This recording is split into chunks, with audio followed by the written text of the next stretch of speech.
Hello. Hi. All right. Look, first thing I need to do, the first thing I need to do is apologize. All right. I need to apologize because I was supposed to do this stream yesterday and I didn't do it. I left y'all hanging. I didn't get to do this stream yesterday because I just got busy. I just got busy. Okay. I got super busy yesterday. Went and saw Dune. I had to edit. I had to do a lot of stuff yesterday, and time honestly just got away from me. I honestly forgot that we were supposed to go watch Dune yesterday. And yeah, when I found out, I was like, "Oh yeah, crap." So that's why I didn't get to this stream yesterday. And then by the time I was home. I was able to settle down. I was like, I can't do the stream like super late at night. So I ended up gaming on Kick and Twitch instead. So, yeah, that's what happened. So I apologize. I didn't get to the stream yesterday like I told you guys I would, but we are finishing this story today, okay? We are finishing the Risa Tisa saga today. All right? We are on part 39. All right? We're going to get going. Start part 39. I let's recap. All right? Let's recap. Risa Tisa has filed for divorce. All right. She's kicked Legion out of her house.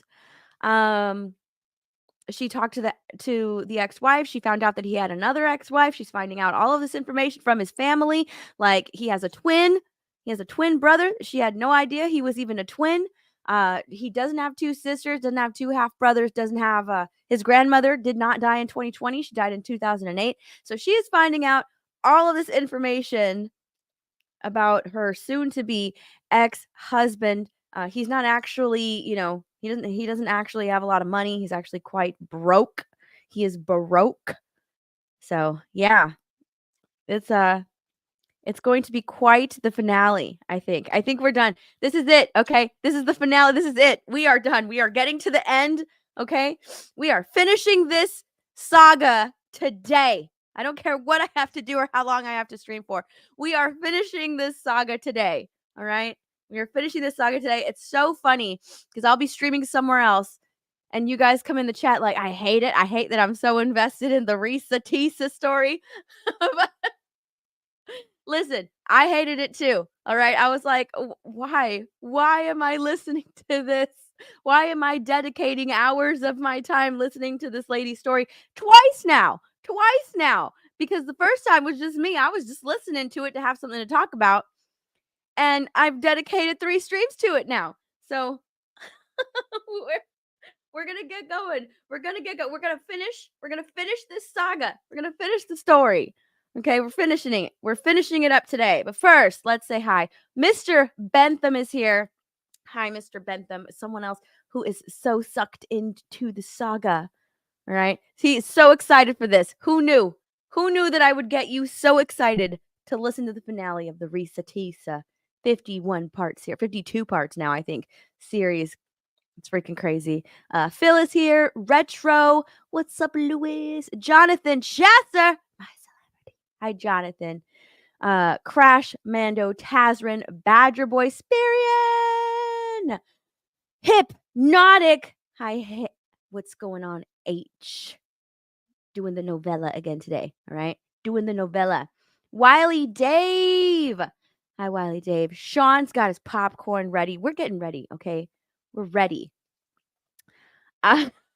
You've fucking killed my week with this story. I'm balls deep in against my will. I am sorry. I didn't mean to do it, but you know what? Once you hear the story, you just get sucked in. You just can't help it. You want to know what happens next. I know exactly how you feel.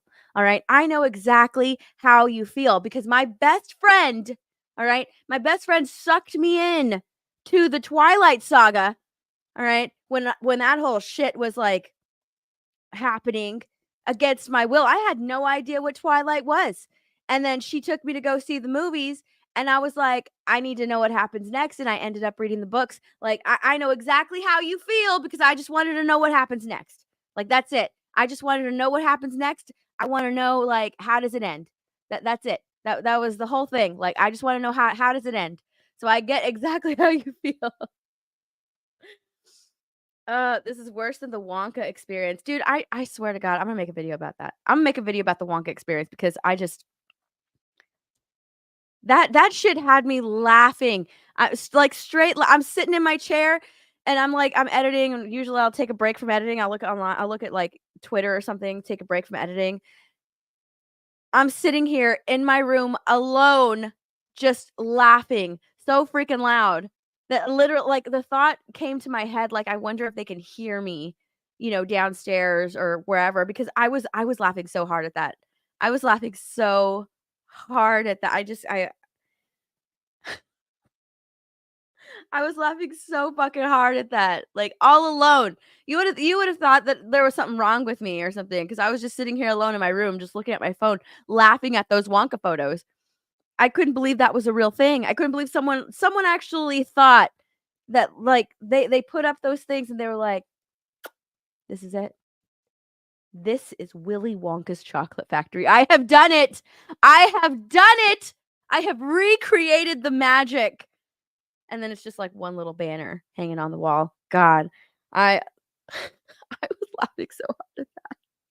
And then the next day, so I just saw like the initial photos, and then the next day, was it the next day or the first day? No, yeah, and then later on, I saw the picture of like the meth the meth cooking Oompa Loompa, and it happened all over again. It happened. I just started laughing so fucking hard. And then the next day when the guy issued the apology, I was like, no way. He had to apologize for throwing the worst Willy Wonka party in the world. All right. Anyways, yeah. Did I get your DM? I didn't. I have to look. I have to look. I have to look. I have to look. I didn't get it. UK precursor. I did not see the UK precursor to the Wonka experience. All right. Let's go. Risa, Tisa. Are we ready? Are we ready to finish the Risa Tisa saga? Coming soon to Netflix. I mean, if they don't grab this story up, scoop it up, and make it a Netflix series or some docu-series, I mean, I don't know. They're missing out because they need to do it. They need to do it. All right. It needs to be a Netflix docu-series. Here we go. We're gonna finish this up. Oh, I need to do it. I need to be like this. Yes. All right. Here we go. Let's finish it up. Part 39. So, we will continue on. Part 39, who the fuck did I marry? Everything you're going to hear, probably in this part and the next part, all of this happens in the month of July, 2021.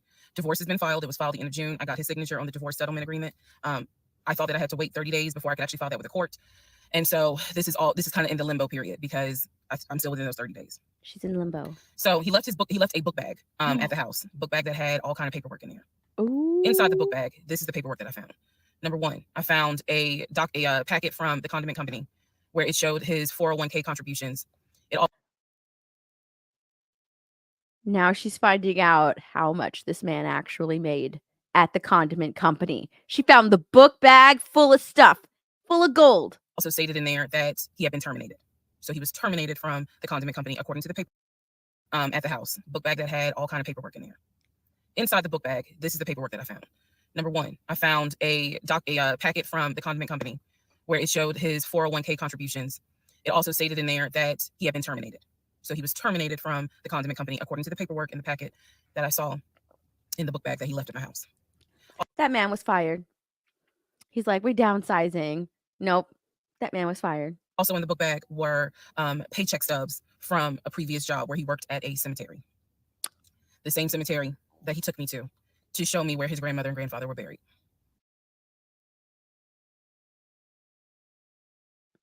Y'all remember that part, right? Do you guys remember that? Where he's like, they're driving in the car and he goes, hey, do you want to see where my grandmother was buried? Because he told her that his grandma died in 2020, not 2008, right? She actually passed. He told her that she died in 2020 from COVID. Would you like to see where my grandma was buried? That headstone that he showed her and everything, like, nope, not his grandma. That wasn't his grandma. He worked at the cemetery, bro. So let's go ahead. I'll do this video and say, this is what he told me. This is what I confirmed. He told me his grandmother and grandfather were buried there. He showed me a headstone with a family name on it. If you go back in previous parts, I talk about it. The truth is they are not buried there. He is of no relation to the people who are buried at that particular gravesite. Only reason why he knew about it is because he had worked there. Wow. Also in the book bag, it was a copy of a driver's license that he had. The address on the driver's license, now this I still don't have an answer to, but the address on the driver's license was the same address as the cemetery. Because I looked it up on Google. Also, did he live at the cemetery? So in the book bag, I mean, you know, the man's broke. Maybe he couldn't afford a house or anything. Maybe he lived at the cemetery. I bet he lived at the cemetery. Yeah, if his address on his driver's license is the same address as the cemetery, because usually, okay, hold on, wait. Sometimes I know that certain cemeteries have like this job where it's like a caretaker. You're a caretaker at the cemetery and you can live there. You actually live at the cemetery. So I wonder if he was like the caretaker of the cemetery and that's where he lived. Because there's like certain jobs, I believe, I think that's a thing where you're a caretaker at a cemetery, you can actually live there. They provide you housing and everything. So maybe that's what he did. And he lived at the cemetery. That's why his license reflected that. Maybe that's what happened. Maybe that's why his license reflects that. I mean, I don't know. I feel like I'm giving him too much credit, honestly. Maybe he just lived in his car and he needed to receive mail. And that's, you know, he put down the cemetery so he could receive mail there. I don't know. I don't know. I don't know. But still. Was paperwork from another construction company job, meaning it was paycheck stubs from another construction company here in Atlanta that he had worked for. It did not have dates on it, so I don't know when he worked for the construction company. Also in the book bag paperwork was unemployment paperwork. So it looked like he had been receiving unemployment just before I met him. I met him in March. It looked like he had been receiving unemployment January and February. So he receiving unemployment. So that overseas account doesn't exist. The United whatever account doesn't exist. This man doesn't have $700,000 cash to drop on a house. He doesn't have money to buy a BMW cash. All of that was like in his head, making it up. I don't know. That's crazy. But once again, let's confirm. He did not work for the condiment company for 6 to 7 years. Also in there were scraps of paper from a temp agency where it was information on the job that he had been placed at. Where was that job? The condiment company. He would be a forklift / loader is what it said. So that's his job. And we all wondering what he did at the condiment company, right? Because he was VP. That's what he told her. I am vice president at the condiment company. I got a promotion. I'm the VP. Nope. He wasn't a VP. Was not a VP. He was a forklift driver. That was his job. He wasn't a VP of anything.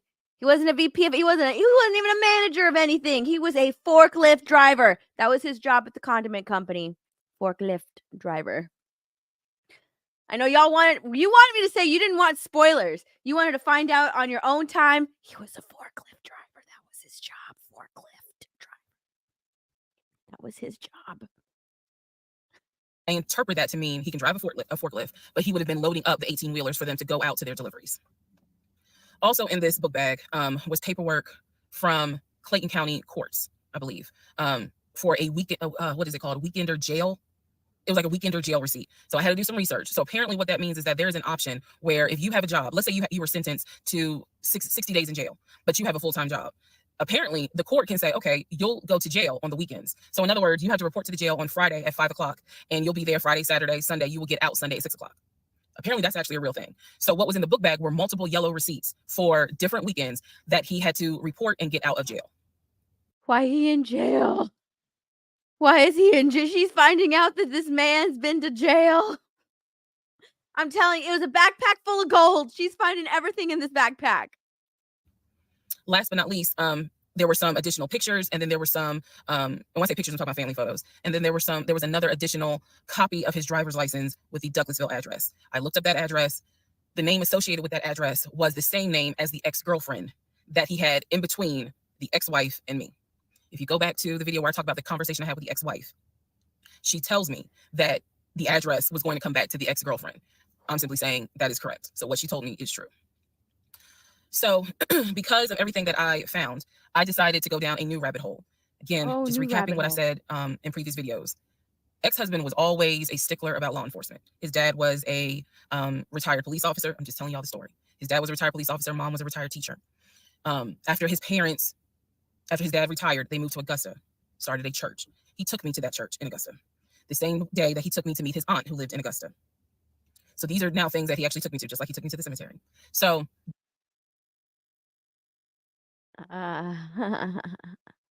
so his dad, according to him, his dad was a retired police officer and his mom is a retired teacher. When the dad retired, he started a church.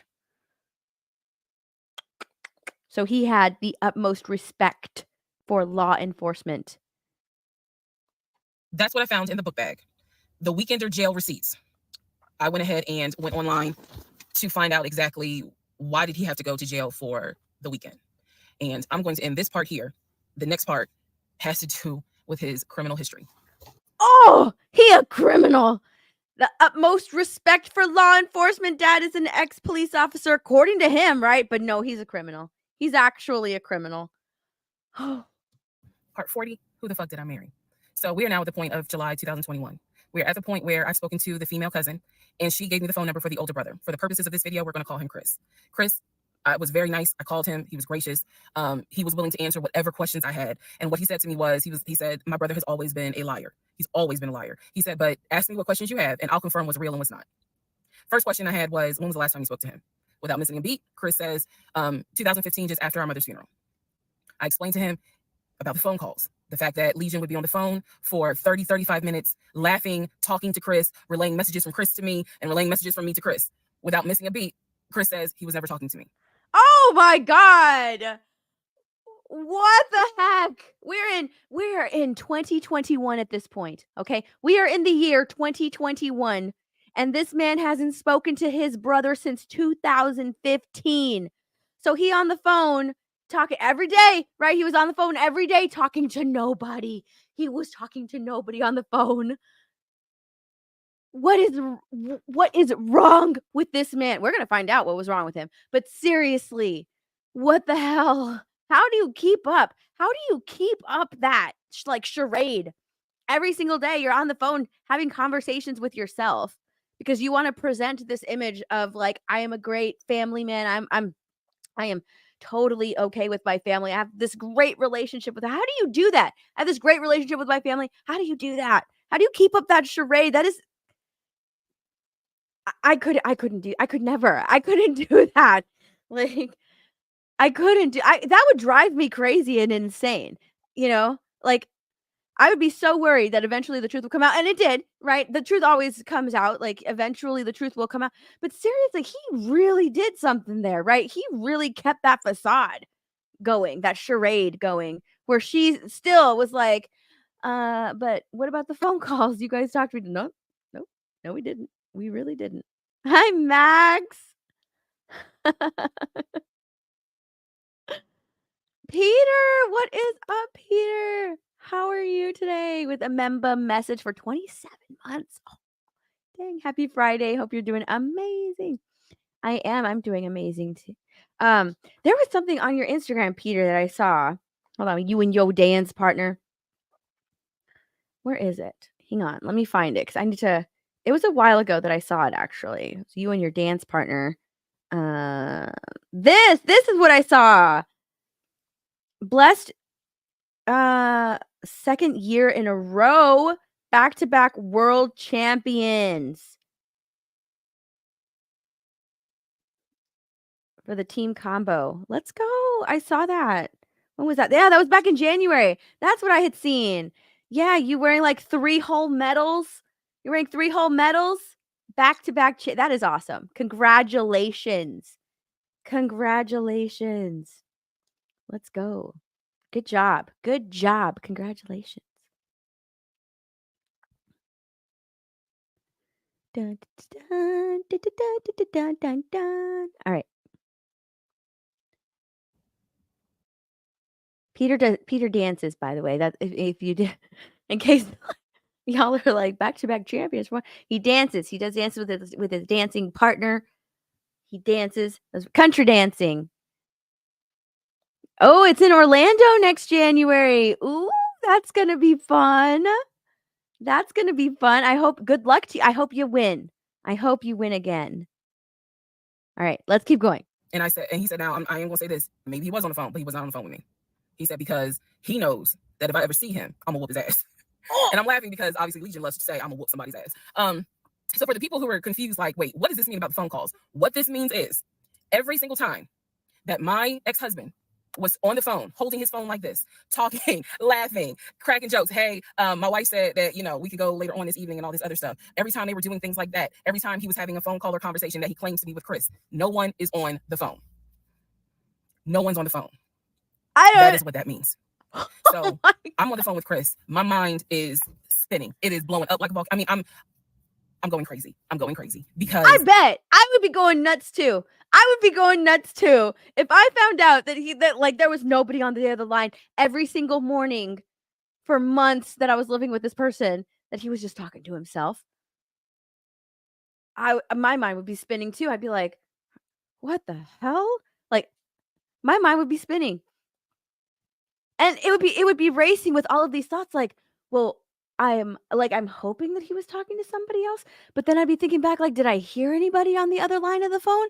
But he told me all these messages. Did he just make all that stuff up?" Like, my mind would be racing too. I would be so confused. What this means is that for the past 4 or 5 months, every morning that he is having a phone call with his brother Chris, I am now understanding in real time that phone call was completely fake. So Chris tells me maybe he was talking to somebody else, but it wasn't me. He said the only family member that Legion actually talks to is the twin. And that's only because for some reason, I guess it's their twins, he helps him out when he needs it. Legion only calls the twin when he needs money. And the twin, according to Chris, now this is the part that might blow some minds. The twin brother, the one that is older by 20 minutes, is VP of his company, is married, drives a luxury car, and lives in like a 4 or 5 bedroom house in Nashville. So Legion's twin brother is living the life that Legion wants. Legion's twin brother is a VP of his company, drives a luxury car, lives in a 5-bedroom house. Legion's just taking on his twin brother's identity. Wow. So Chris is saying to me, he was like, it sounds like he took the identity of the twin and was trying to act like that's his life. And it's not. He's like, that nigga ain't never had no money, ain't never kept a job a long period of time. And he was like, and you're telling me that he claims he was VP of a company? And so he was like, did you ever see anything? Did you ever meet people like Chris? I respect the fact that he was asking me the same questions y'all are asking me. Did you ever meet any family members? And I told him, I said, I met your aunt. Well, what aunt is that? I told him her name. He said, that ain't our damn aunt. I don't know if y'all have ever dealt with people from Philly. So he was just laughing. He was like, that ain't our aunt. He said, that is our mother's best friend. And I don't trust that hoe. She's like, I met your, that's not even their aunt. That's not even their aunt. The lady that she met, who she thought was their aunt, wasn't their aunt. That was their mom's best friend. Wow. I'm sorry. It's the way he said it that it makes me laugh. Anyway, he's like, I don't trust her. I don't trust her at all. She is not our aunt. She was our mother's best friend when our mother was living in Augusta. She's not our aunt. So then I explained to him about the other brothers. The brothers, remember, there were two half brothers from his dad. One lived in Baltimore, one lived in Augusta.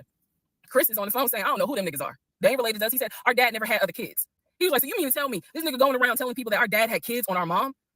And I said to him, well, the way he actually put it is that the two brothers came before y'all. He was like, hell no. No. So and then I explained to him about the sisters. He was like, who the hell? Wow. He has no brothers. Only has this brother and the twin brother. The other two that he made, completely made up.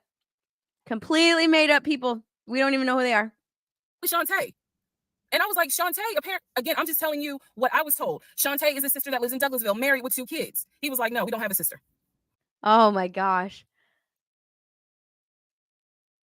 I feel like I feel like all of this, if I were to go on through, it would have been like a gut punch every single time. Nope, no brother. Nope, no other brother. Nope, no sister. He's actually a twin. I don't talk to him every morning. Like, it would just be a gut punch every time, because it's like, I would be frightened. I would be really frightened, because like, that's why she calls this "Who the fuck did I marry?" Because she really doesn't know who this man really is. All she knows is the facade that he created. Like that, I would be frightened. I would be so frightened. And I would be doubting myself. Like, am I really this naive that I did not know this person that I let into my home, that I allowed into my life? Like, I would have so much self-doubt at this point. Like, I don't know who this person is, and I've never known who this person is. I thought I did, but I didn't, and I would be questioning everything from, like, then on out. Be questioning myself. You know, I would have I wonder if this woman has major trust issues now, because my trust issues would just be like, I wouldn't trust a single soul after this. Told him about Kim. He was like, Kim's not our sister, she's a cousin. And he said to me, and I know she ain't talked to him in forever in 2 days. He said, so everyone, the only people who are okay. So he said he had 2 brothers, which I put up 3 fingers. He said he had 2 brothers. 2 older brothers don't exist. Then he has 2 other brothers that do exist. Then he said he had 2 sisters, Shantae, who doesn't exist, and Kim, who is not their sister, that's their cousin. Whoo! Are we keeping track? Everybody, we got it? are his family members is Chris and the twin. He's like, we got some cousins up here. I told him about Junebug. I told him about the uncle. I told him about the grandmother. And he's just sitting back like, oh my God. He was like, I realize that every relationship my brother gets in, he gets worse. And it sounds like he is actually worse than what he was in the last relationship. And I thought he was talking about the ex-wife that I had spoken to. No, he had no idea there was another wife. Oh, because again, he hasn't spoken to him since 2015. Wow. So he was like, the best thing I can say to you is this. He said, thank God you ain't have kids with him. He said, get your divorce and forget you ever met this man. And he was like, and I know how that sounds because he's my brother. He said, but if I didn't have to claim him, I wouldn't. And I said to him something that I should have probably said in this whole TikTok series. This is not someone that you forget. This is not a situation that, man, I don't even remember him. No. What I don't remember is the version of myself before I met him, because nothing so far has turned out to be true. The only thing that Chris was able to tell me is true is that, number one, yes, there is a brother in Philly, him. Yes, there is a brother in Nashville, the twin. Yes, both parents are deceased. That is what I was told from the beginning. Those pieces of information are true.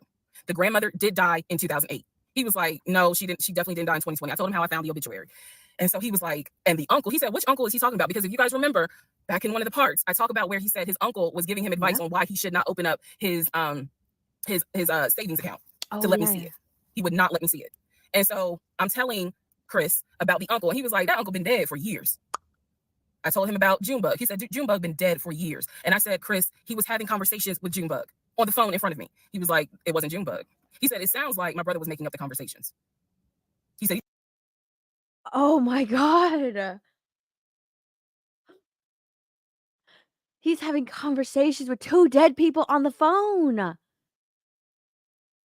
He is talking to Junebug and his uncle on the phone. Conversations for months. And they're dead. He's talking to dead people on the phone. Oh, wow. Wow.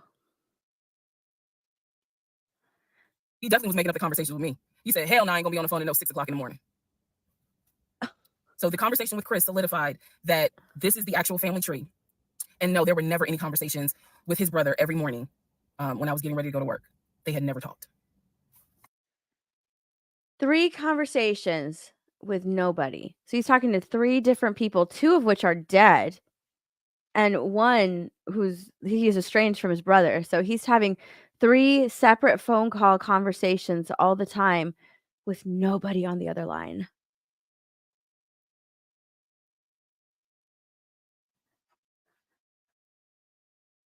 Oh, wow. Wow. On to the next part. Part 41, who the fuck did I marry? So this is a continuation of my conversation with Chris, which will then lead into some other stuff. So Chris has confirmed that he is. I'm sorry, but I didn't go through this. This is her experience, but even my head is spinning. I can't even imagine how she is feeling. Wow. Like, I swear my eyes are just like darting around because I'm trying to remember all of this information that she's been giving us. Even my head is spinning. Wow. Has not spoken to Legion since 2015. So now we know that the phone calls that Legion was having every morning on the phone with Chris when we were, getting ready to go to work, the phone calls were fake. I demonstrated in the last video how I think how he was doing those phone calls, because he would relay messages from me to whoever was on the phone. So Chris and I also then talked about their parents. So if you remember in the beginning, I told you from the get-go, this man was, very respectful of law enforcement because his dad was a retired Philadelphia police officer. The mom was a retired teacher.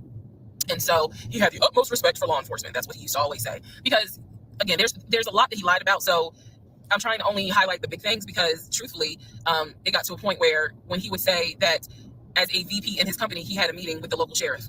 Child, we know that's a lie. So I don't even need to go into detail about that because, again, why? So I told Chris what Legion said about their dad being a retired police officer. And I was explaining how he said the mom was a retired teacher.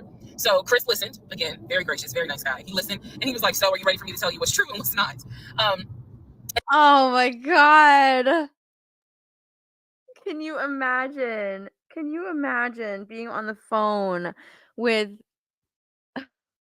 like the family member and you're telling them this story that was told to you and their response is, so you ready for me to tell you what's true and what's not true? Oh, I just wouldn't, honestly, I just wouldn't tell them the story. I'd be like, so what about your parents? What's the story there? And have them just tell me the truth as opposed to, because I would feel like I'd be making myself look foolish, if I tell them like the story that I was told. I would just rather be like, so what about your parents? Alive? What's the story there? And then maybe after they tell me, I would just be like, oh my gosh, okay. So he told me this, so that's not true. Okay. God to it. Like I would feel foolish if I like went on and on and on about like what I was told and then they're just like listening on the other line like, wow. Cuz I would honestly I would be like I'd be worried that they'd be judging me, which they wouldn't be judging her because they know how Legion is, right? They know how he is. They probably feel sorry for her. They're like, "Oh my gosh, another one. Another one." And at this point, I was already convinced I was going to be drinking heavily that night after this phone call. So I was like, go ahead. Oh, all right. no. So here's what Legion said. Legion said, my dad was a retired police officer with Philadelphia PD. When he retired, he and my mom moved to Augusta. I was there for high school and they started a church. He took me to that church in Augusta and showed me where the church that they started. Parents. All right. This is his parents' back info. The truth. Dad, according to Chris, their dad was nowhere near the church. That man ain't go to church on Easter. He ain't go to church on Christmas. He was like, my dad he ain't stepped foot in the church since the day he got married. That was the last time he went to church. He had nothing to do with church. He said that their father was the furthest thing from a pastor. And he was like, I love my dad, but that man drank, smoked, and he was not a pastor. The mom was not a retired teacher. She did substitute teach at one point, but she was not a retired teacher. The dad was a truck driver. And not only was the dad a truck driver, at one point, he was a correctional officer. And so I said to Chris, I was like, yeah, I said, I had no idea, of course. I had no idea. So now we know the truth. The dad was never in law enforcement. And I'm not knocking correction officers. I want to make very clear because I know that sometimes people that work in law enforcement feel like, look, when I'm out there patrolling, that is not the same as being a correction officer. And correction officers may feel the same. So I just want to give the distinction between the two. So the dad at one point was a correction officer. However, his primary career was a truck driver. And so the dad would do long hauls. So Chris is explaining, no, man, he was like, now that's funny. He said, if you knew our dad, you would understand how funny that is to even insinuate that he was a pastor. And so I told him, wow. All right. So he was a long haul truck driver and at one point a corrections officer, not a pastor. He didn't start a church or found a church. And he wasn't a retired police officer. Ah. about the church that we went to. He was like, oh, okay. So he took you to a church in Augusta and told you that was our parents' church. He was like, now, our mom used to go to church, every now and then. But he said, our dad ain't been to church since the day he married mom. So the church that Legion took me to and said that his parents started that church, that was not true. So he just took me on a field trip for nothing, basically. So I told him about the weekend, because I did tell Chris where I worked. And that is when Chris said to me, because at the time I worked in a law enforcement agency. And he said to me, now, how does that work? He said, because Legion, he done been in trouble a few times. And I was like, what do you mean? Because I had not yet gone online into the court system to see what type of trouble he's been in. And so oh my, that would have been the first. If I had her job, I worked in law enforcement, I would have looked up this person's background. Whoa. Explained to me, he was like, just run his criminal history and you'll see it for yourself. He said, because I don't know all the charges, but run his criminal history. I said, oh no. I can't. She ran a background check on him, but she never ran his criminal history. Okay. Gave me some homework. I'll run his criminal history. So again, he cleared up a lot of stuff in regards to the family dynamics. He did explain to me that, yes, he does have a daughter. He and his ex-wife are divorced. And I said, well, Legion would talk about the niece, meaning Chris's daughter, and would send her stuff for her birthday. And he was like, he said, I'm almost positive my brother never sent anything for my daughter's birthday. Wow. And I explained to him, I said, isn't your daughter's name Egypt? He said, no. Who the hell is Egypt? And I said, I was told that was your daughter's name. That's the reason why I'm saying the name on here, because obviously we're about to confirm that's not the daughter. So I said, I was told that's your daughter's name. I said, I went with him to Rack Room Shoes and bought shoes for what I was told was your daughter. And she lived in St. Louis with your ex-wife. He said, no. He said, my daughter and my ex-wife do not live in St. Louis. He said, I don't know who Egypt is. He was like, are you sure it wasn't for a woman? And I said, well, it was kid shoes. Oh. And he was like, no. He said, and I told him, I said, I went to the UPS store, I mailed it, and they printed the label with the girl's name on it. And I'm thinking this whole time, it's Legion's niece. Chris is like, I don't know who that is. That's not even the name of one of our cousins. So I have no idea, ladies and gentlemen, who my ex-husband was buying girl shoes for and had me sending them, telling me it's for his niece. Oh my God. They went to the store, bought shoes, went and mailed them to somebody. Holy shit.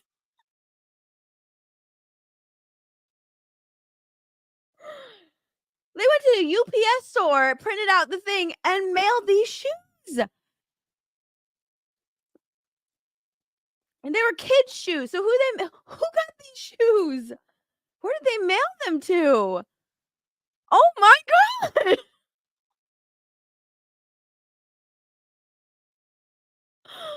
That's some unanswered questions. I'm not even she knows who the shoes were for. I have no idea. So Chris is like, yeah, he finally said to me the same thing the ex-wife said, which is pretty much whatever he told you is a lie. And I'm being honest with you guys. It is very hard to comprehend that everything is a lie. Like, there has to be something that's true. I'm like, how was he paying? If he wasn't working at the condiment company, or he got fired from the condiment company, how is he still paying the bills? Keep in mind, we never joined our accounts. He wanted to, but we never did. Because he wouldn't show me the offshore or the savings account, which of course never existed. So I'm just trying to figure out, like, I know that I saw his checking account. I know that I saw his savings account, and he had money in there. Something had to be true. Something had to be true. And Chris was like, no. He said, it sounds like everything my brother said, everything that he told you was made up. He said, those phone calls were definitely made up. He said, I don't know who Egypt is. That's not any family member of ours. Wow. I don't know who Shantae is. We don't have a sister. He said, we don't have half brothers. He was like, I'm telling you who the family members are. He said, I am so sorry that my brother put you through this. So now let's go into the next part. Part 42. She's just like, the next part. Let's just go into the next part. Not even Lewis. Lewis is like, I got nothing. I got nothing. Speechless. Speechless. Oh, hi, Nick. Nearsighted Cyclops, what's up?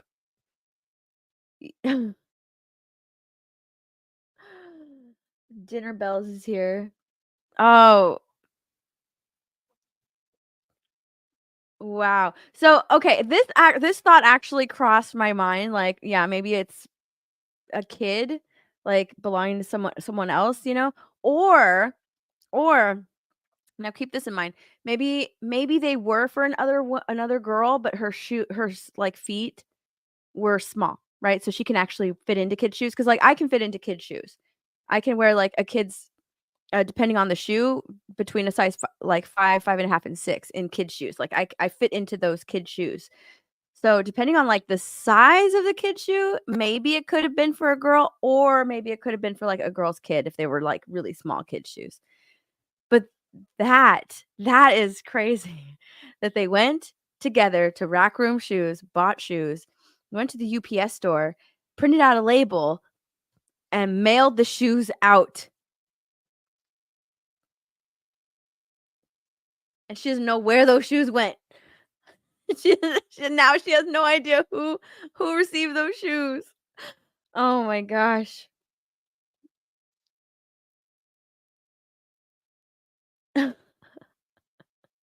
Hi, Shield Wall. Hello. Oh, okay. All right, let's keep going. Oh my gosh. I'm telling you, I told you guys, like, when you start finding out the truth, like, this is what keeps you invested. Oh, okay, so this part, for whatever reason, is really low.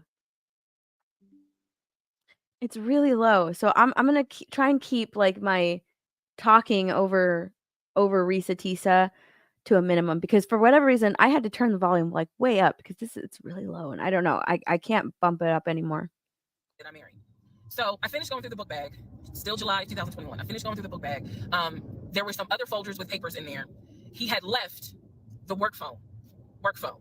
What I actually found out was that it was not a work phone. It was simply a secondary personal phone. He told me it was a work phone.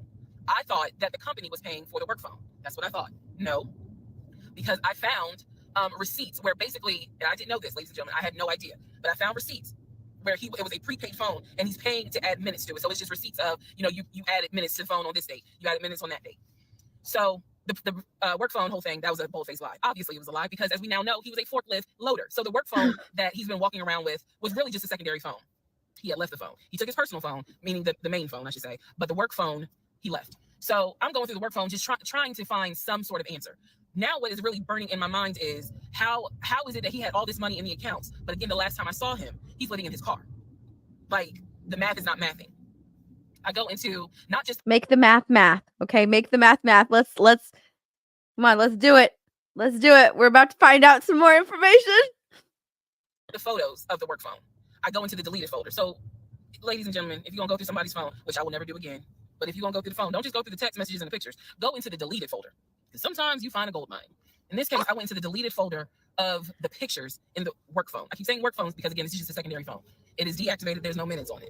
So I go into the deleted pictures, and what I see is what looks like a screenshot of his checking account, the one that I saw with the available balance. Then there's another photo of the screenshot of the savings that he showed me. Now, one of two things it could be. Either one, it's not real and it was pulled offline, or two, he took a screenshot of his own account and saved the photos. So I highly doubt he took a screenshot of his own account and saved the photos. I think he just found something off of Google. He just and saved those pictures. Because remember, I think at one point he had like 15K in one account and like 6 or 9, something like that, in another account. Right. So he had over 20K with like both accounts combined. I don't think he did. He never did. Honestly, I don't think he ever did. I think that he just found some photos online to show her like, "Oh yeah, I totally have this much in my account. Look, see?" Cuz at this point, remember when he was showing her the bank statements, he was trying to convince her to combine bank accounts. So she wanted for him to put up like, "Well, let me see how much money's in your account before I put up all of my money." Right? And we're gonna be spending each other's money. I wanna see how much you have. So at this point, I think he was broke and he didn't have any money, which is why he wanted to combine banking and banking bank accounts. Good God. I'm a little sleepy. I'm a little tired.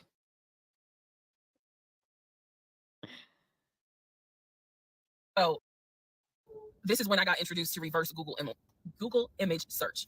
I did a reverse Google image search. Sure enough, as you probably have figured out, some of you, because I read it in the comments, what he showed me when he turned his phone around, showing me his available checking account balance, was nothing more than a screenshot that he had found on Google. When he showed me his savings, turned the phone around, because remember, I demonstrated for y'all how he was, and then, you know, turned it around and showed it to me as if he was signing in. When he did that, he was simply showing me a screenshot that he had taken from Google Images. Wow. Because when I did a reverse Google image search with those two photos, the checking and the savings, it came right up. It was nothing more than just Google Images. In my phone, I didn't even need this because, again, I already knew that he was not a VP regional manager, but still, for shits and giggles, I did a reverse image search of the charcoal BMW. Remember, I told y'all he had sent me pictures of the company car. Oh, yeah. Nothing more than a screenshot he had taken off of Google Images. The house that he showed me that he had in San Diego, Google Images. Google Images! So what we can now confirm is anything he showed me when he's turning his phone around is nothing more than an image from Google Images at this point. The checking account, the savings account, Google Images. The house, Google Images. The company car, that charcoal gray BMW 5 Series, Google Images. Well, at least we know that he had, like, internet. he had a working phone. Google is his friend. Oh my god. I shouldn't be laughing. But what can you do? This is terrible. You know, I have the worst reactions to things. I shouldn't be laughing at her situation. I should be angry that this man did this, but you can't help it, right? Wow, it's just so insane. It's just so insane. All of this, just like Google is his best friend. How could he do that? That's crazy. So at this point, I realized, okay, nothing is real. And I wasn't so much in a rage, to be honest with you. I wasn't in a rage then and there, as much as it was, I really truly had a moment where I said to myself, oh my God, what the fuck have I let in my life? Like, this is not even human at this point. That's really how I felt. Like, again, as someone who, I studied psychology, but I didn't graduate with a psychology degree. However, I have never dealt with a pathological liar. I have studied about them, but I have never come into contact with a pathological liar. Because to a compulsive liar, if you ask them, man, why did you lie to me? They probably are going to have a reason. Pathological liars don't have a reason. Like, there's no limit to the lie. So I have now confirmed that at least 70% of everything that I thought I knew is now absolutely not true. I mean, at the very least. So in between all of this, at the very least, I would say 90. The aunt in Augusta. The aunt in Augusta, who Chris has confirmed is the mother's best friend. She is not their mother's sister or dad's sister. She's the best friend of the deceased mom. She calls me, and this is the one I have met. This is the one that Chris was like, I don't trust that hoe, anyway. So she called because she wanted to know what happened. She wasn't trying to be nosy or messy or anything like that. She's just trying to find out what happened because apparently Legion is trying to come stay with her. So she asked me, sweet lady, but she said, what happened with you guys? And I told her we're getting a divorce. I said, because he lied to me a lot. He lied to me a lot. And so what breaks my heart about the conversation with her is that she said, so whatever happened to the baby? Mind you, we went to Augusta, told her I was pregnant. I thought he told her that I had a miscarriage. He didn't. He never told this woman I had a miscarriage. So she informs me, this is what she tells me. So now we're confirming something else. She tells me that on at least 5 times while I'm at work, Legion was driving to Augusta and telling her that he was going to visit the church of where the parents allegedly the church that the parents started. And I was like, what do you mean he went to Augusta? She said, I've seen him like 4 or 5 times. He's come down here. And each time I've asked him to bring the baby. And I said, what baby? And she said, the baby that y'all had. He told me that y'all had a baby boy. Oh my God.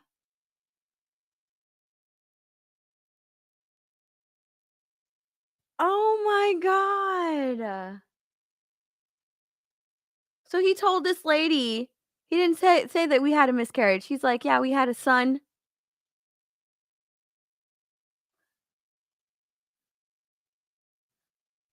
Wow. He's telling this lady, yeah, we had a son. What TikTok are we at? We're on 42. Oh, I feel so bad for this lady. She's been wanting to meet their kid.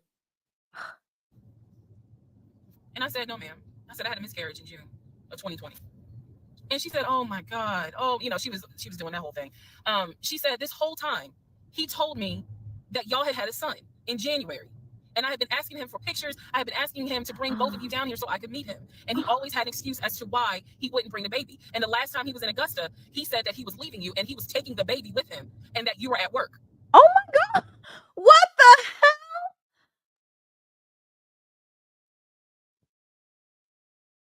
Oh, I would have that face too. That face that she's making, I would have that face too. I'd be like, oh, like what else? What else can come out? I can't deal with this anymore. Like that is the face. The fact that she had to go. Listen, she had to go through, she had to find out that she was pregnant, which they weren't prepared for, but she was ready to take on the responsibility. And then the pain of a miscarriage. The fact that he wasn't there for her during that miscarriage because he didn't even want to pick her up, right? He wanted his fake sister to pick her up. And now we know that sister does not even exist. So who would have picked her up? Nobody. She would have been stuck there at the hospital after the surgery.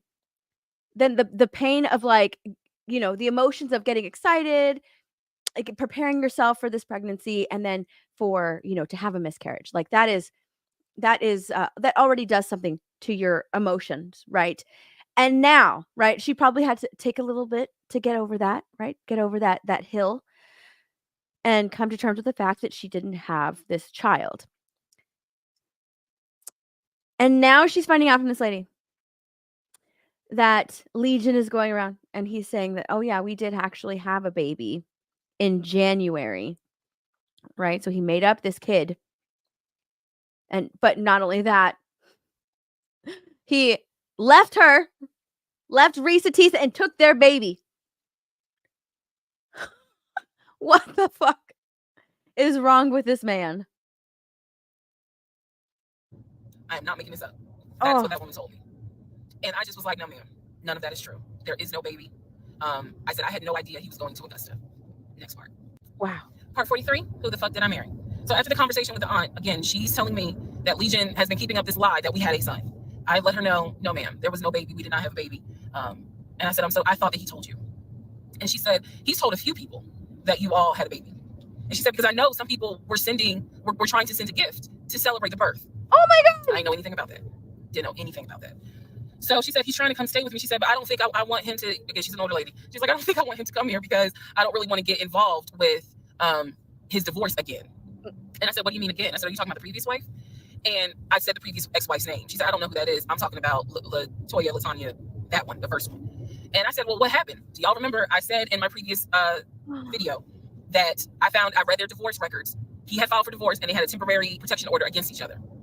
I said that. So now the aunt is on the phone saying that she had to go to court and testify on Legion's behalf in regards to the temporary protective order. And I was like, well, what happened? She said they got into a fight with each other. And she slapped him. And I said, well, do you know why they got into a fight? And she said, yeah, apparently he had lied to the wife and it was something major and they got into a physical fight. And, wow. And she said that woman almost beat his behind. And so he asked the court for a temporary protective order. So now I'm just getting the backstory on how that TPO was even came into play. So I told her, I said, Miss Christy, we'll call her. I said, you don't have to worry about that. I said, we're not, he's already signed the paperwork. We're not fighting. I don't have it in me. I don't. So I said, I'm not going to tell you not to have certain people in your home, but I am going to tell you that I'm just barely kind of discovering exactly what the lies are in regards to Legion. So if you feel comfortable having him in your home, then do it. I said, but I am going forward with this divorce. And once the divorce is final, I will have nothing to do with him. Wow. So his ex-wife almost beat his ass. I don't even know. You know what? I kind of want that wife to come forward. I want the other wives to come forward, honestly, and give their stories of this man because it sounds like each of them had a different experience, okay, with this circle of lies that this man tells. And I almost want to know their experiences as well. They probably never will, right? They want nothing to do with this man. But you right? Knowing what she went through and the web of lies, you almost want to know, I want to know more. What happened?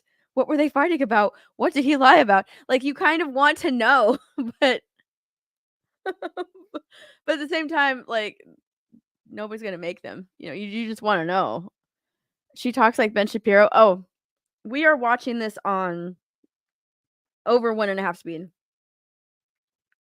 We're watching this at over 1.5 speed because she actually talks really slow.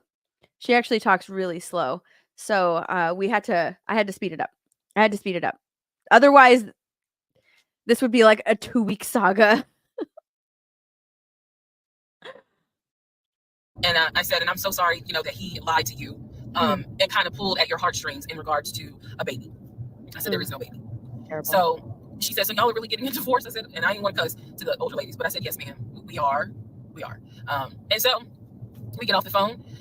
Also during this time, Legion would call me every now and then. Legion had no idea. I've spoken to his ex-wife. I've spoken to his brother. I've spoken to his female cousin. He had no idea. I have now, if we want to go through real quick and talk about what we can confirm. We can confirm that there is no sister. No sister. We already knew there was no baby. There was no VP job. Again, he was a temp. And apparently he was making decent money. So what I believe, and this is just what I think off of putting pieces together, I think that he made enough money to pay the household bills, because it wasn't as if the household bills were so expensive. He made enough money to live on his own. But instead of him living on his own, he's living with me. So we can also confirm that when he told me that he was paying his car off and he called the dealership and paid his car off, we can confirm that that's a lie. That story will come up later on. So pretty much at this point, the only thing I know to be true, his name, his date of birth, the secondary social security number that was on my background check, and that he has 2 brothers and the parents are deceased. At this point in time of July 2021, that's all that I was able to confirm that to be true. Wow. Everything else was a lie. Legion calls me. He calls me because he wants some money. He just needs a little bit of money to hold him over till payday. And so, can you imagine?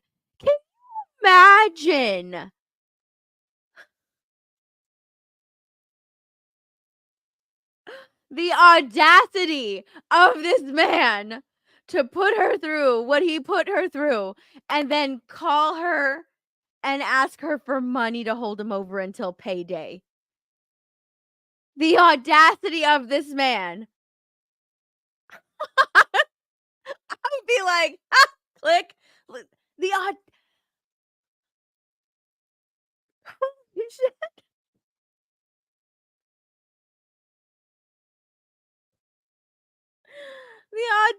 audacity to put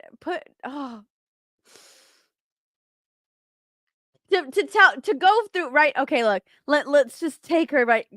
I can't even talk. Let's just go through just a little bit, okay? He's like, I'm gonna buy you this car. No, wait, I'm gonna buy you this car. Let's go to the dealership. We're buying cars. I swear, stay home. Just stay home. The car's gonna be delivered, girl, because I bought you a car. You know what?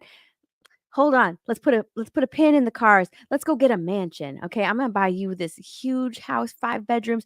Oh no, I don't want to show proof of income, so that house fell through. You know what? Let's just do an all cash offer on this house. Proof of income? We're not doing that either. No. Let's go get this house. Let's go view all of these different houses and waste so many people's time. Yeah, girl, I got money. I played arena football. I've got so much money on this offshore account. I can get whatever I want.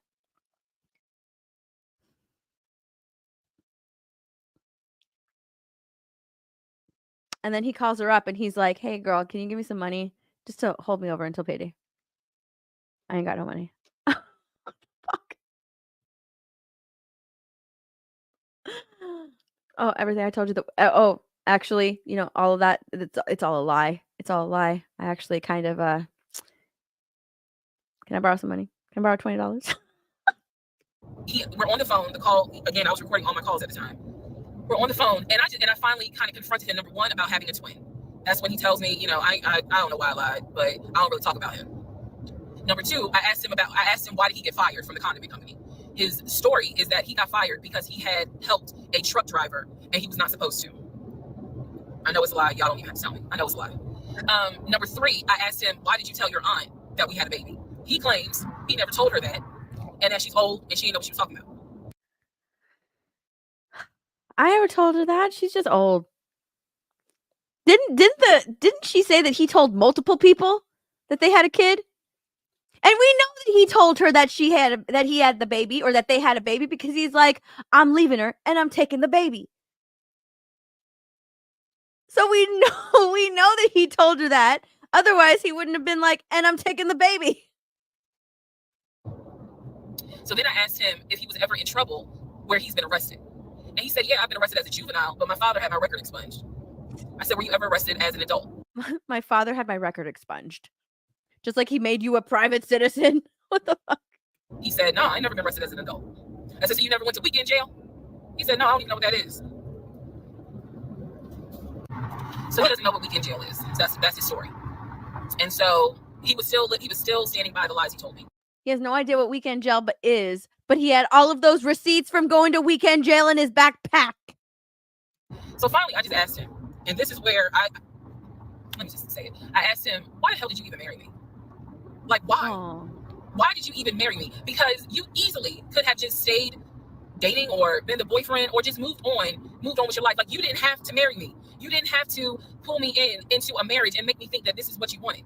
This is what he said to me on that phone call. He said, I had to marry you. And I was like, no, you didn't. He said, yes, I did. He said, I knew full well from day one that there was no way you were going to stay my girlfriend for longer than a year. He said, I knew it.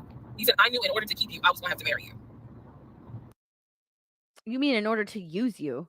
Not keep you. Just to use you. Like, that's really what he means.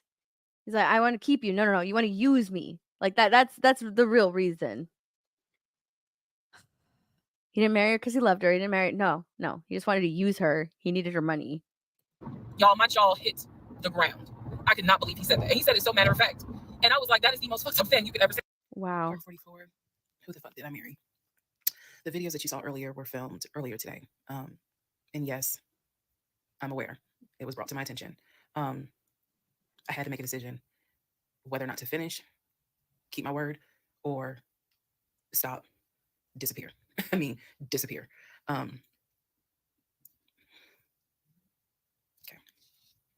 Let's finish. So, first of all, let me say this. It is not easy telling this story. It's entertaining. I know it's gone viral, but it is not easy telling this story. I made a decision to tell the story. I made a decision to share my story, what I went through, in hopes that it helps just one person. But I would be remiss if I didn't tell you all, it is not easy telling this story, to relive it, to face certain things out loud that I had to face internally. Just want to say that. So I will push forward to finish, but today got to me. The toll of this got to me today. So I know that you all are like, we're waiting on the next part. We're waiting on the next part. I appreciate that. And I get it, because you can tell that it's taken a toll.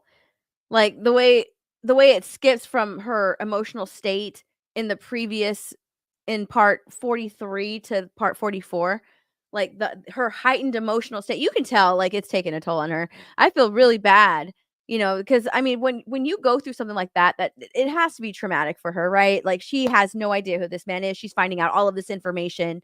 She's finding out that everything that she's been through, everything that she was told, everything that she experienced, everything that he's ever said to her, it was all a lie. Like, everything that she was going through with this person, it was all based on lies. Like, everything. He never told her, as like, he probably told her a handful of truths.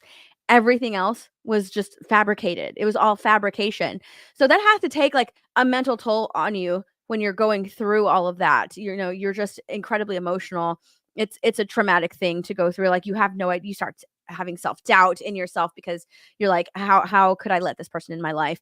And you find out that the person that you thought that was going to be your forever partner, the person you fell in love with, the person that you were going to, you were married to, essentially, just like, is somebody that you don't even know. And that has to be so scary.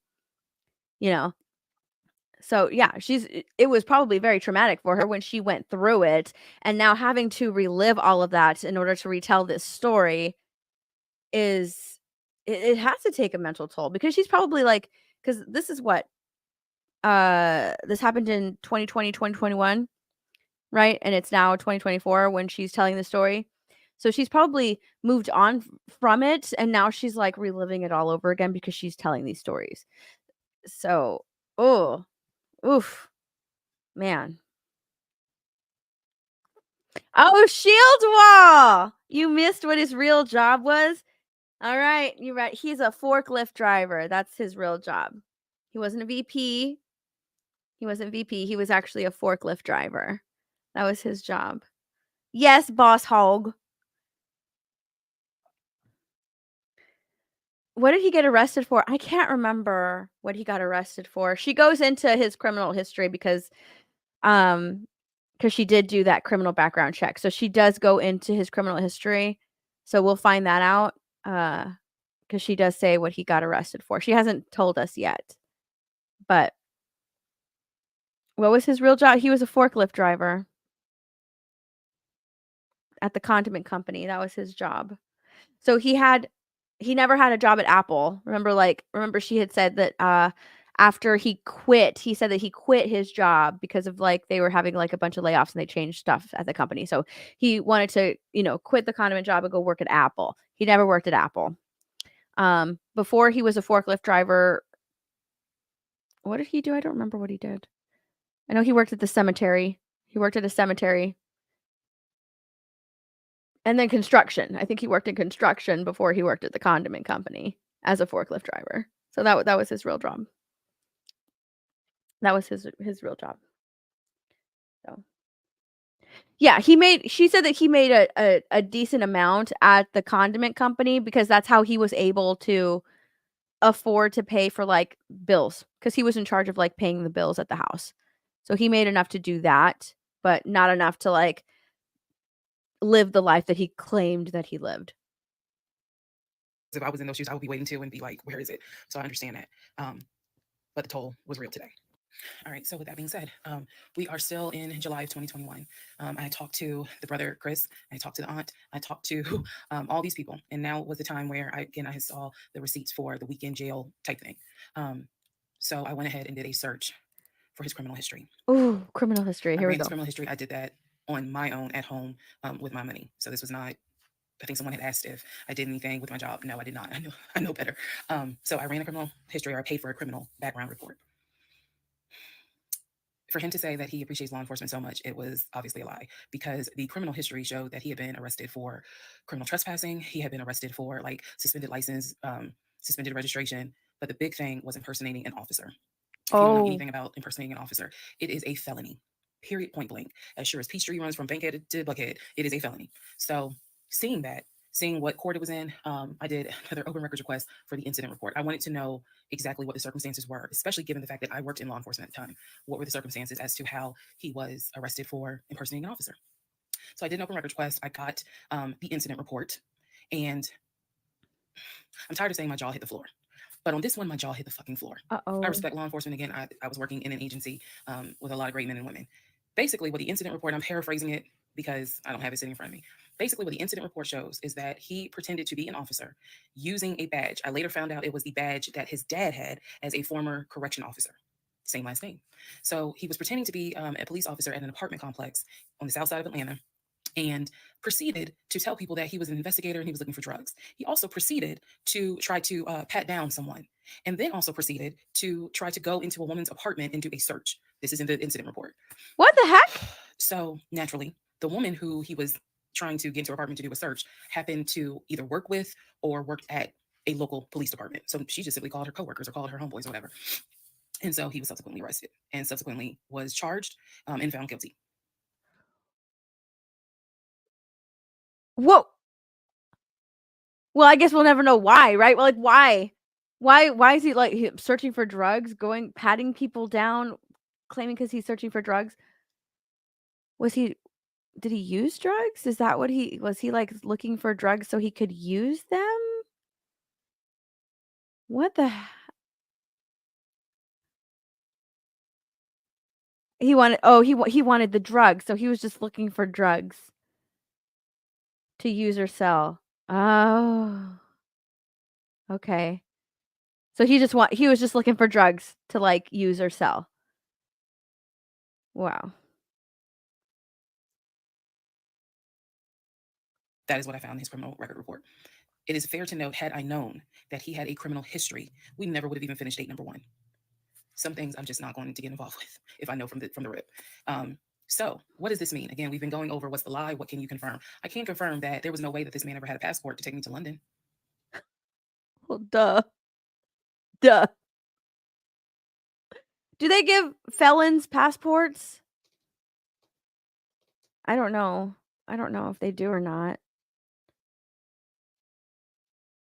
I don't know if they give convicted felons passport. Yeah, she was living with a felon. Wow. Ooh, she's married to a felon. She had no idea. When he claimed that he was voting in the election, there's no way that he did, because he tried to tell me that he was still a registered voter in California and that he did it online. I knew it was a lie, but again, at this point in July, I'm able to confirm that, yeah, you never had a passport. You never voted. The small things that mean something to me, he Yeah. never did it. He wasn't eligible to. So now I know that not only have you, yes, been arrested. Now, what happened as a juvenile, I don't care, but you have been arrested. You have done some sort of time. And now it explains why you knew your way around the county so well. If you go back to the previous videos, I had mentioned that I was wondering, how do you know your way around here? And the story was his sister used to live in this county, and he would come visit when he would fly in from California, when he would go see his parents in Augusta. That was the story. So that explains the criminal history. And I'm also going to take you guys back and remind you when I had to go in for my polygraph, and how the polygrapher had asked me, do you know anyone that is a convicted felon that you have relationships with, blah, blah, blah. And remember, I said to him, my husband and I are estranged. I honestly don't know. Fast forward to July, where I find out that, yes, in fact, on top of everything, I was married to a convicted felon. Oh. Had no idea whatsoever. And it's nothing but the grace of God that I was honest with the polygrapher and telling him, look, I don't know what's in this man's background. To say that I have no idea who I married is an understatement. It is a complete understatement. It's fair to say, well, you only knew him for like 2.5 weeks before you quarantined with him. That's fair. And I can understand that, and I take responsibility for that. But in the big scheme of things, I had no idea the creature that I was sleeping next to every night.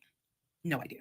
Wow. All right, Ooh, 45. I'm telling you, that would be so frightening to find out all of this information. I would be terrified. Oh my gosh. I would be terrified. I wouldn't trust a single soul after that. If I went through something like this, I wouldn't trust a single soul. Oh my god. The fuck did I marry? So we are now end of July, August timeframe. During this time, Legion basically disappeared. Remember, I'm still waiting on the final divorce decree to come up. I'm actually waiting for the 30 days to be up so I can file the divorce settlement form. So I'm waiting on those 30 days to be up. I'm playing nice with him. I'm being cordial. I have done uncovered all kinds of stuff. What's up, OCP? Oh, Phil. Phil. Fill up. Remember yesterday, or not yesterday, day before yesterday, when you were saying like because he's sleeping in cars. Some actually was it you, Phil, that said it? Someone said like, mental institutions will, you get to sleep there for free, right? Remember you said that? And I was like, let's keep listening. But just in case he was going to act a fool, I was trying to be cordial. So I had spoken to him on like a Monday, and I was trying to get a hold of him for something, but I'm the one that initiated a phone call in the coming days. Never heard from him. Never heard from him at all. His phone was dead. It was going straight to voicemail. And I genuinely was worried. A few days turned into a week. By the time I hadn't heard from him in a week, because I knew he was not living anywhere but his car. I knew that. So this is what happened, y'all. I first reached out on Facebook. Remember, even though he has told me that he had all these siblings, we know he didn't have all these siblings. But remember, I told y'all I had met the brother in Augusta, and I had met the brother in Baltimore. These are people I've met. The brother in Baltimore I talked to on FaceTime. The brother in Augusta I've actually physically met, hugged, shake hands, all that. So I reached out on Facebook to people that I remember him talking about all the time. The friend Omar, the brother in Augusta, the brother in Baltimore. Another cousin in Augusta. I was doing a search for these people's names, just like, hey, have you heard from Legion? The brother in Augusta told me, no, I haven't heard from him. I've been trying to reach him, but the phone's going straight to voicemail. I knew he was living in his car. So my brain was doing everything it could not to go on the deep end. I reached out on Facebook to the brother in Baltimore, and I said, hey, gave him my name, and I said, have you heard from Legion? Now, mind you, the brother in Baltimore and him have talked on speakerphone. I guess it's important that I make that distinction. They have talked on speakerphone. So I know that they have talked at least in 2020. So I said to him, I feel like, because she has mentioned that there are conversations with people that he has in the past, like, like with this one and with, I think, like his aunt or something, where he puts them on speaker. I feel like whenever it sounds like whenever he's actually talking to somebody on the phone and there's someone on the other line, he'll put them on speaker. But when there's nobody on the other line and he's talking to himself, he will not put them on speaker. He'll just be fake talking to somebody. That's what it sounds like he would do. So she had no reason to think that, like, oh, just because he has the phone up here, he's not talking to somebody, because she's heard him talk to people on the phone before, because he'll put them on speaker. That's maybe how he was able to like continue on, you know, and make her believe that like, oh yeah, he's actually talking to someone on the other line, because I've heard him talk to people before. So he actually has conversations with people. I don't know. That's just my thing. That's just my guess. What's up, Alberta Retro?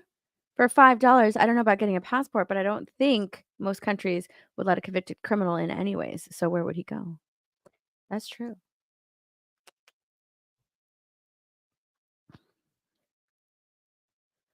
That's true. She ain't right. How deep does the rabbit hole go, Alice? Oh, it's gone pretty deep. It has gone pretty deep. Again, according to Legion, they talk all the time, but I've heard them on the phone in 2020. So I said, have you talked to him? The brother from Baltimore informs me, no, I ain't talked to him. He owes me money. So I ain't got nothing to say to him. And I said, wait a second. Like, he was telling me that y'all are brothers. He was like, man, he's like a brother, but I don't fuck with it. I don't fuck with him because he owes me money. So they had not spoken. This is now July 2021. They had not spoken in well over 6 months. Whoa. So all the phone calls, this is what it means, guys. All the phone calls that he had with the brother in Baltimore in 2021 were not real. Oh my God. Then I reached out to the Omar guy. And I remember the story was that he and another person that he's supposedly talked to on the phone. Not real. He wasn't talking to nobody. Another person. It's not just his actual brother. It's his other brother, Omar. Nope. Never happened. No phone calls that ever happened. Holy crap. and him known each other years since California, worked together at the condiment company. I reached out to Omar and said, have you heard from Legion by any chance? Explained who I was. He responds with, and I'll never forget it. He responds with, no, I have not heard from him. I have absolutely no contact with him whatsoever. We are not friends. And I would appreciate if you do not reach out to me again about him. The story. Ooh, I wonder what happened with them. He wants no part. He wants no part of this. He's like, don't talk to me again. I don't want. Wow. I wonder what happened there. I was told was that this dude is supposedly his best friend. Shocking moment. Wow. So they had not spoken in years. They're not cool. He does not fool with him. Okay. That is supposed to be his best friend. That is supposed to be his best friend. I don't know who that is. Yeah, I don't want to talk about him. I don't fuck with him. Don't talk to me. Don't reach out regarding this man. I don't want to. I don't want to get involved in that mess. I would appreciate it if you do not reach out to me ever again. Wow. Went on to the next person, a female cousin I had met. She said, no, I have not heard from him. Why would I hear from him? We don't really talk. Like, I think she was genuinely weirded out by the fact that I'm reaching out to her out of the blue asking, hey, by any chance, have you talked to my soon-to-be ex-husband? So what I discovered because he ended up being gone for 2 weeks. What I discovered in those 2 weeks, let me be very clear with the statement I'm getting ready to make. I reached out to every person I know who apparently has had some form of relationship with him. Either he said that they were friends, they talked on the phone, he said they hung out. The brother in Baltimore, I was told, had been to the house while I was at work. Brother in Baltimore said, no, that never happened. I've never been to your house. All these people knew that Legion was a liar. And I think that they all felt bad, with the exception of the Omar guy, felt bad that I was kind of just discovering what they've known for years. In those 2 weeks, I found out every single person I reached out to, not a single one of them gave a shit if that man was dead or alive. All of them had the attitude, some even said it, no, I haven't heard from him. I don't care to hear from him. Wow. It was as if, for me, it was such a sad moment because I discovered this man has no friends. Fuck whatever he has said. I am now able to prove it. He has no friends. There is nobody who is concerned that they have not heard or seen him in over 2 weeks. Some people months. One guy years. None of them were concerned. Wow. Okay, that actually is a little bit sad, but you know what? That's a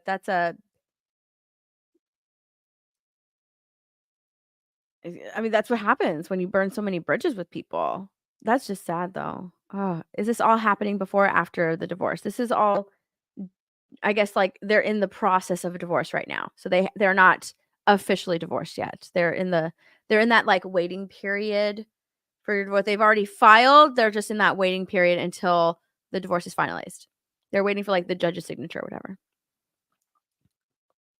So basically what I'm saying is that I discovered he had burned bridges with everyone. Burned bridges with family, burned bridges with so-called friends, burned bridges with fake brothers, fake sisters, fake aunties, uncles, everything. He had burned bridges with everyone. And for me, that was more telling than anything else. Yes, I knew he was a liar. Yes, I knew he had made stuff up. I was genuinely surprised to discover nobody gave a shit about this man. Wow. No one. I had never met every single family member, I mean, but he the fact burned that a he was lot of sleeping in his car, bridges, the so fact that he wasn't there you bathing go. and was just had disappeared was shocking to me. So, where was he for those 2 weeks? Glad you asked. He had checked himself into a behavioral hospital in Augusta. Why? Not to get help. No. This is July in Georgia. It's hot as hell. It's sweaty. It's damp. It's humid. It's everything. He checked himself into a hospital so he could stop sleeping in his car for 2 weeks. When he checked himself in, they took his phone, and that's why no one was able to get a hold of him. And by no one, I mean me. He checked himself into a hospital so that he could have a bed for a couple of weeks. Dang. That's the This is someone who actually needs help, okay? They have a serious behavioral problem. They don't want to get help. He just needed a place to stay. He just wanted a warm bed and some warm meals. That's all he wanted. That's all he wanted. He just needed a bed. He just needed a place to stay. So he checked into himself into a behavior. That makes me wonder, right? That actually makes me wonder. He knew to do this. He knew to do this. So is this something that he's done before? Has he checked himself in to like places like this before? How does he know to do that? What the fuck? He doesn't care. He doesn't care to get help, but he sure as hell will take a room from somebody who wants help, right? He's just all he's doing is taking a room for somebody that can be used to help someone else. He doesn't want the help. He just needs a place to stay and some food. But by doing that, that's just an inherently selfish thing to do because he doesn't care to get help. He doesn't care. He just wants a place to stay. By doing that, he's actually taking the space away from somebody who could possibly need and want help. Wow. type of human being that I was dealing with. Part 46, who the fuck did I marry? So after the whole missing in action debacle where he disappeared for a couple of weeks, Legion started calling and texting me, telling me that he was ready to come home. Yes, you heard that correct.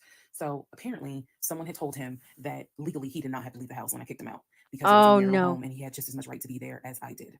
So he started harassing and calling the shit out of me. He was calling, 30 times in 1 hour. He was Facebook Messenger calling me. Let me be clear. Facebook Messenger calling me. He was calling me so much. He was messaging me saying, I'm coming home. I'm going to get some money and drive up from Augusta. You have to let me in the house. It's not fair what you're doing. All this other bullshit. It was nonstop. He would start calling at 7 o'clock in the morning. He would not stop calling until 10 o'clock at night. He was calling so much, leaving. Oh, I'd be so terrified. Oh, I would be so scared. Someone told this man that he was allowed to be at that house. Because technically, sure, yes, because they're not officially married, so she can kick him out, but he can technically just stay there because they are still married. So yes, she can kick him out, but he can come and stay there because technically that's his house too. So legally, he can still be there. I would be terrified. And he's harassing her. He's like, I'm coming back. It's a good thing he's broke and he doesn't have money to drive back. But I would still be scared that one day he just shows up. Messages, like I said, just straight up harassing me. So I reached out to attorney friends. I reached out to local law enforcement. Local law enforcement informed me, well, technically he's right because he is still legally your husband. Our divorce had not been finalized at this point. The paperwork had been sent in. I was just waiting on the judge to give me her signature, but it hadn't happened yet. So the local law enforcement did tell me if he comes back, our officers would have to let him in the house. You don't have to stay there. They gave me different options. I was trying everything in the book because he is saying, I'm coming back to the house. I told him, do not come. You are not welcome. I'm not letting you in the house. Again, the locks have been changed. The code had been changed. So I told him, if you come to this house, step foot on this property, I'm calling the police and getting you arrested for trespassing. You should know about that. He was adamant. That he was allowed back in the home. He didn't know the conversations I had with local law enforcement, but somebody was in his ear telling him, nah, you can go home because she's not allowed to kick you out. Okay. So I didn't know when he was scheduled to come because he was trying to get the money for the gas to get back to Clayton County. I tried everything I could. Basically, what my options were simple.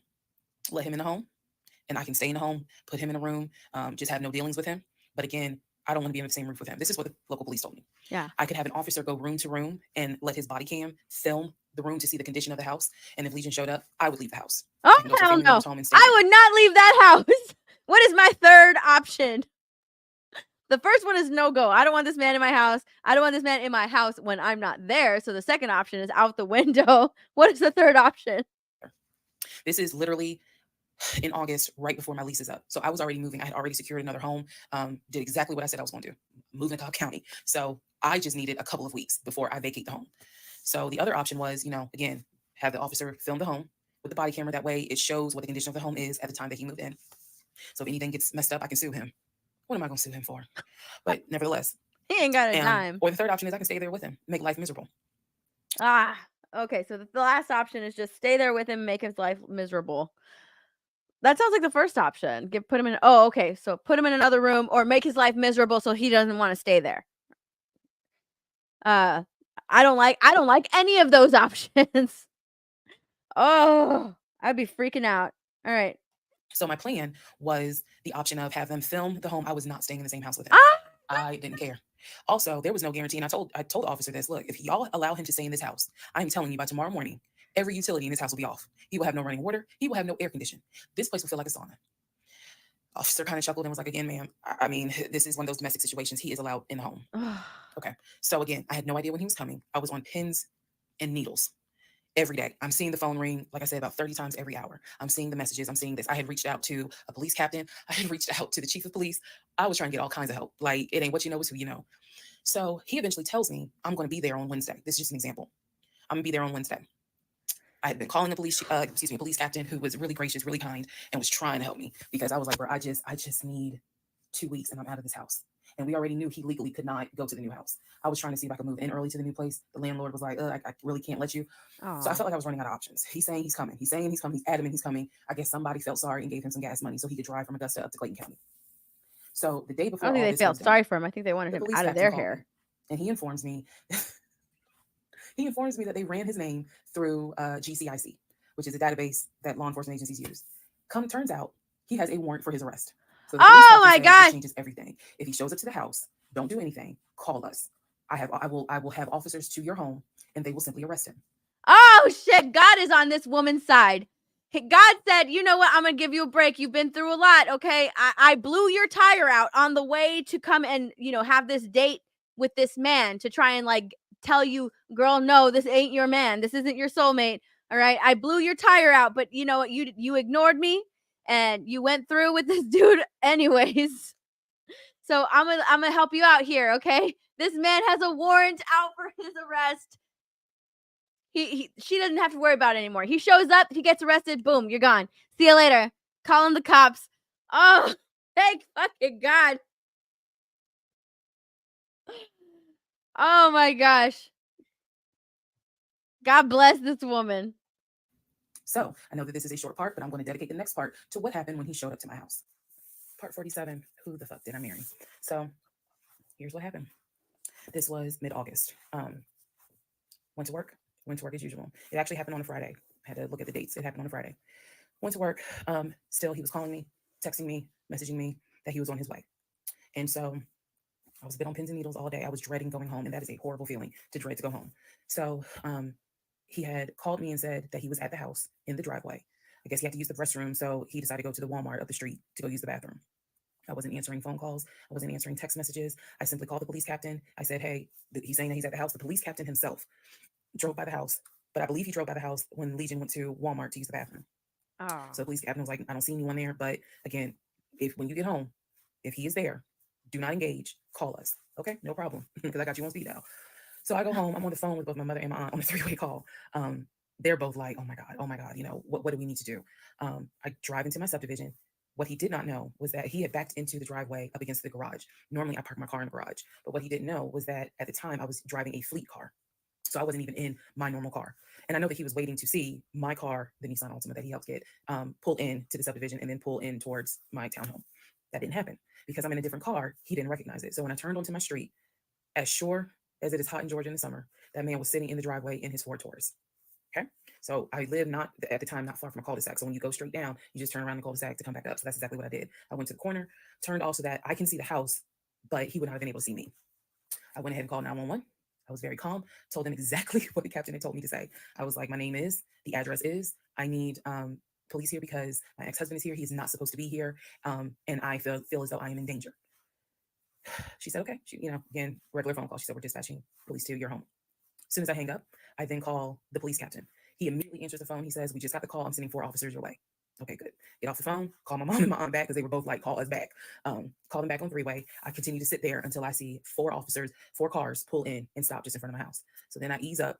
He gets out the car, I guess, trying to see what's going on. I explain to the officer that walks to my window. I say, this is what's going on. So I was trying to sound extra law enforcement smart. I was like, check him through GCIC. You'll find that he has a warrant out for his arrest for a violation of probation. And the officer kind of smirked because she was like, we know, we already checked GCIC. The captain called us.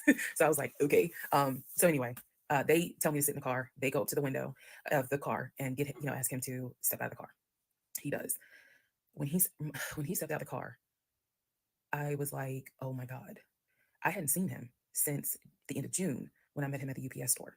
And he looked bad then. He was still in the same clothes. When I told you guys when I met him, he was like a size 3X. What got out of the car was easily a medium or large. Oh. Easily. That is how, and it makes sense because, he probably wasn't eating, except for somebody gave him $6 for chicken nuggets. But what got out of the car was something I didn't even recognize. So he gets out of the car. They arrest him. There was no incident or anything like that. He was arrested peacefully. They put him in the back seat. My neighbors are all looking like, what is going on? And so the officer comes up to me and she said, he's asking to speak to you. Do you want to speak to him? I'd be like, no. So she walks with me. Keep in mind, she's wearing a body cam. So she walks with me to the window. They put the window down. And I remember looking at him. I was like, I told you not to come. And he said, I just wanted to get my stuff. I just wanted to get the TV. I said, what TV? The TV that you gave me in the divorce?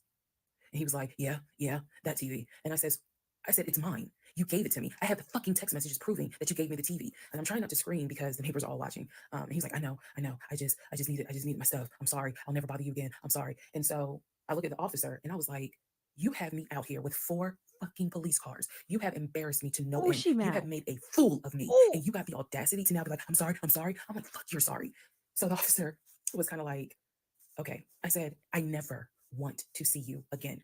He was like, you won't. I'm sorry. I'm so sorry. So I walk off. The officer is like, going through the stuff that was in his wallet. They took it out and put it on the roof of the car. So the stuff that was in his pants, like his wallet, his keys, they put it on the roof of the car when they had him get out the car.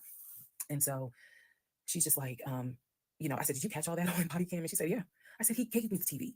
And she said, yeah. She's like, we're going to take him in and we'll have somebody look at him, because in her words, she said, he's definitely having a mental episode right now in the backseat. And I just shrugged and I was just like, I just said, I just want to be done with him. I just want to be done. And so she was like, I understand. I totally get it. So his car is in my driveway. The keys and everything are, they took it with them because I guess since it was on him, they took it with them for processing at the jail. I think that's how that works, because I didn't see the wallet or the keys afterwards. So at this point, 4 officers leave. I go into the house. Everything's peaceful and calm. Ooh. A few minutes later, I go outside to check the mail. What's in the mail but a letter from the court? I open it up. I go into the house because, again, it's hot. I have my wig on. My head is all sweaty and stuff. I'm just angry and just angry. That raised my blood pressure. So I go in the house. I sit on the steps inside the house and I open up the mail from the judge. And it's my final divorce decree. Ah. And I'm smiling right now. But y'all, when I got that divorce decree sitting on the stairs, I broke down into ugly Oprah tears. Oh my God. It was as if a year worth of weight came off of me. I broke down, and I mean, I wailed. I broke down. I broke down so bad. Next part. All right, part 48. Who the fuck did I marry? Ooh, oh my God. Can you imagine like that he shows up at your house because he is, he needs a place to stay, right? And he's like, I'm going to live there. I'm going to come back. You can't take me out of this house because you legally can't do it. And she is freaking out. She's got like this heightened sense of stress right now because she does not want this man in her life. She finds out that he has a warrant out for her arrest. So she's got this plan, but she's still worried, right? She's worried because she's on the phone with her mom. And, they're still like, what are you going to do? He finally calls the captain. It finally gets him out, right? Out of her life. He's arrested. And then she checks the mail. Boom. Her divorce papers there, signed, sealed, delivered. All right. She finally gets these papers. The stress, like the relief that she must have felt. I would have ugly cried too. Like, I would have been like, it's over. Like, that's seriously Netflix movie. All right. Can you imagine the ending to the Netflix movie where she, like, the police ride away with her ex-husband in the car taking him away, and then she gets the papers, and then, the camera pans away as she's bawling on her front porch steps. I mean, come on. It should be a movie. This should be a movie. Jesus. Holy crap. Come on. Netflix movie. Dude, God bless this woman.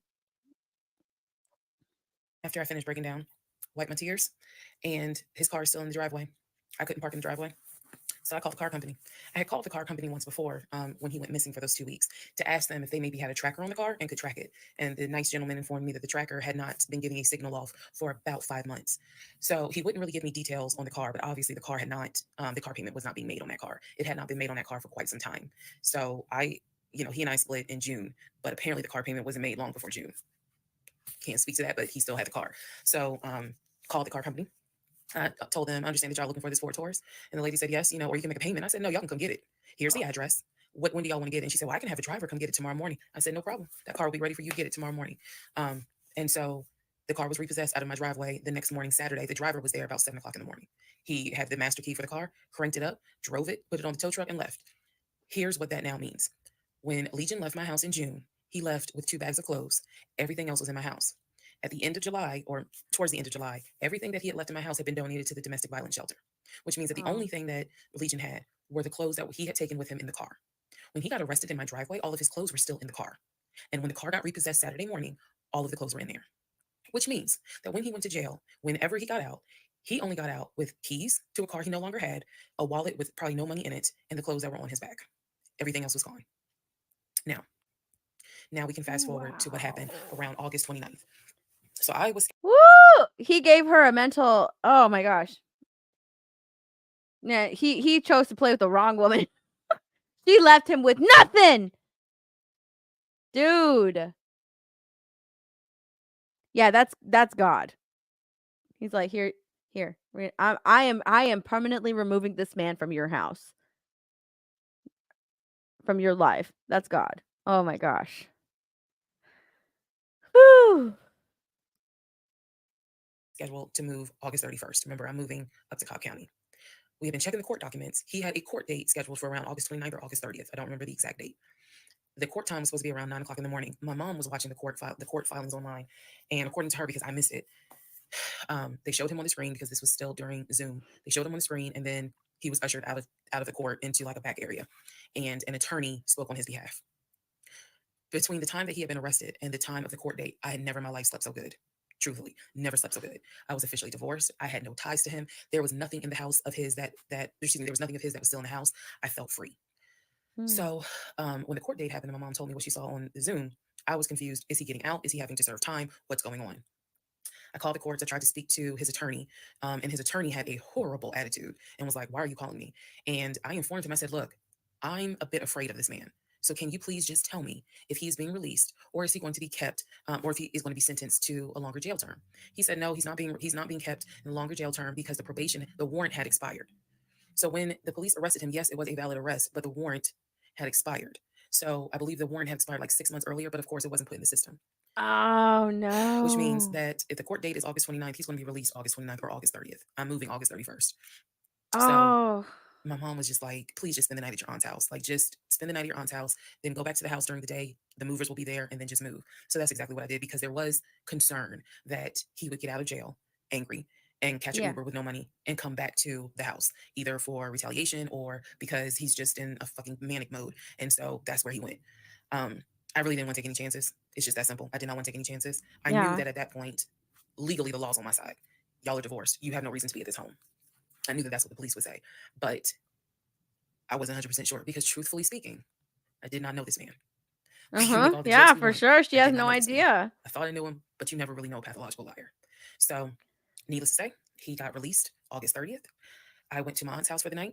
August 31st, I went back to the house. The movers were there. They packed me up, and we got out of there so quick. I think they packed me up in about 2 hours. I honestly told them, there's extra money in this if you guys can get me packed up, meaning loaded up onto the truck, because everything was packed. But I explained to them, this is a domestic situation. I need you guys to move quickly. When I moved out of that house on August 31st, anything that Legion touched, I got rid of. I sold the furniture.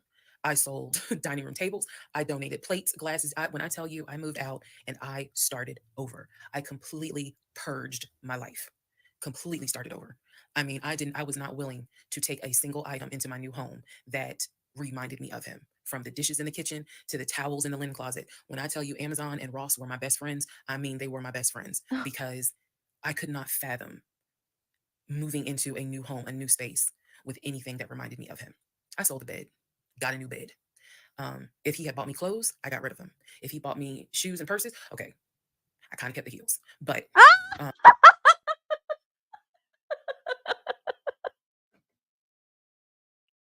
She's like, maybe I kept a pair of heels. Maybe I kept one thing. Can't let it go. It's designer. It's designer. Girl, good on you though. Yeah, it takes a lot. Honestly, it takes a lot. It takes a lot to start over. You know, sometimes you just you know, you have to just get new stuff, start fresh, start anew, forget that old. Like, you know, sometimes you got to do that. You know, you have to like kind of purge it from your purge, right? You have to like go through a sense of like purge, like got to it's almost like a rebirth. Like I went through something so traumatic, I don't want to be reminded of it. So I'm just going to start fresh and new. But I like how she didn't even lie. She's just like, I kept the heels.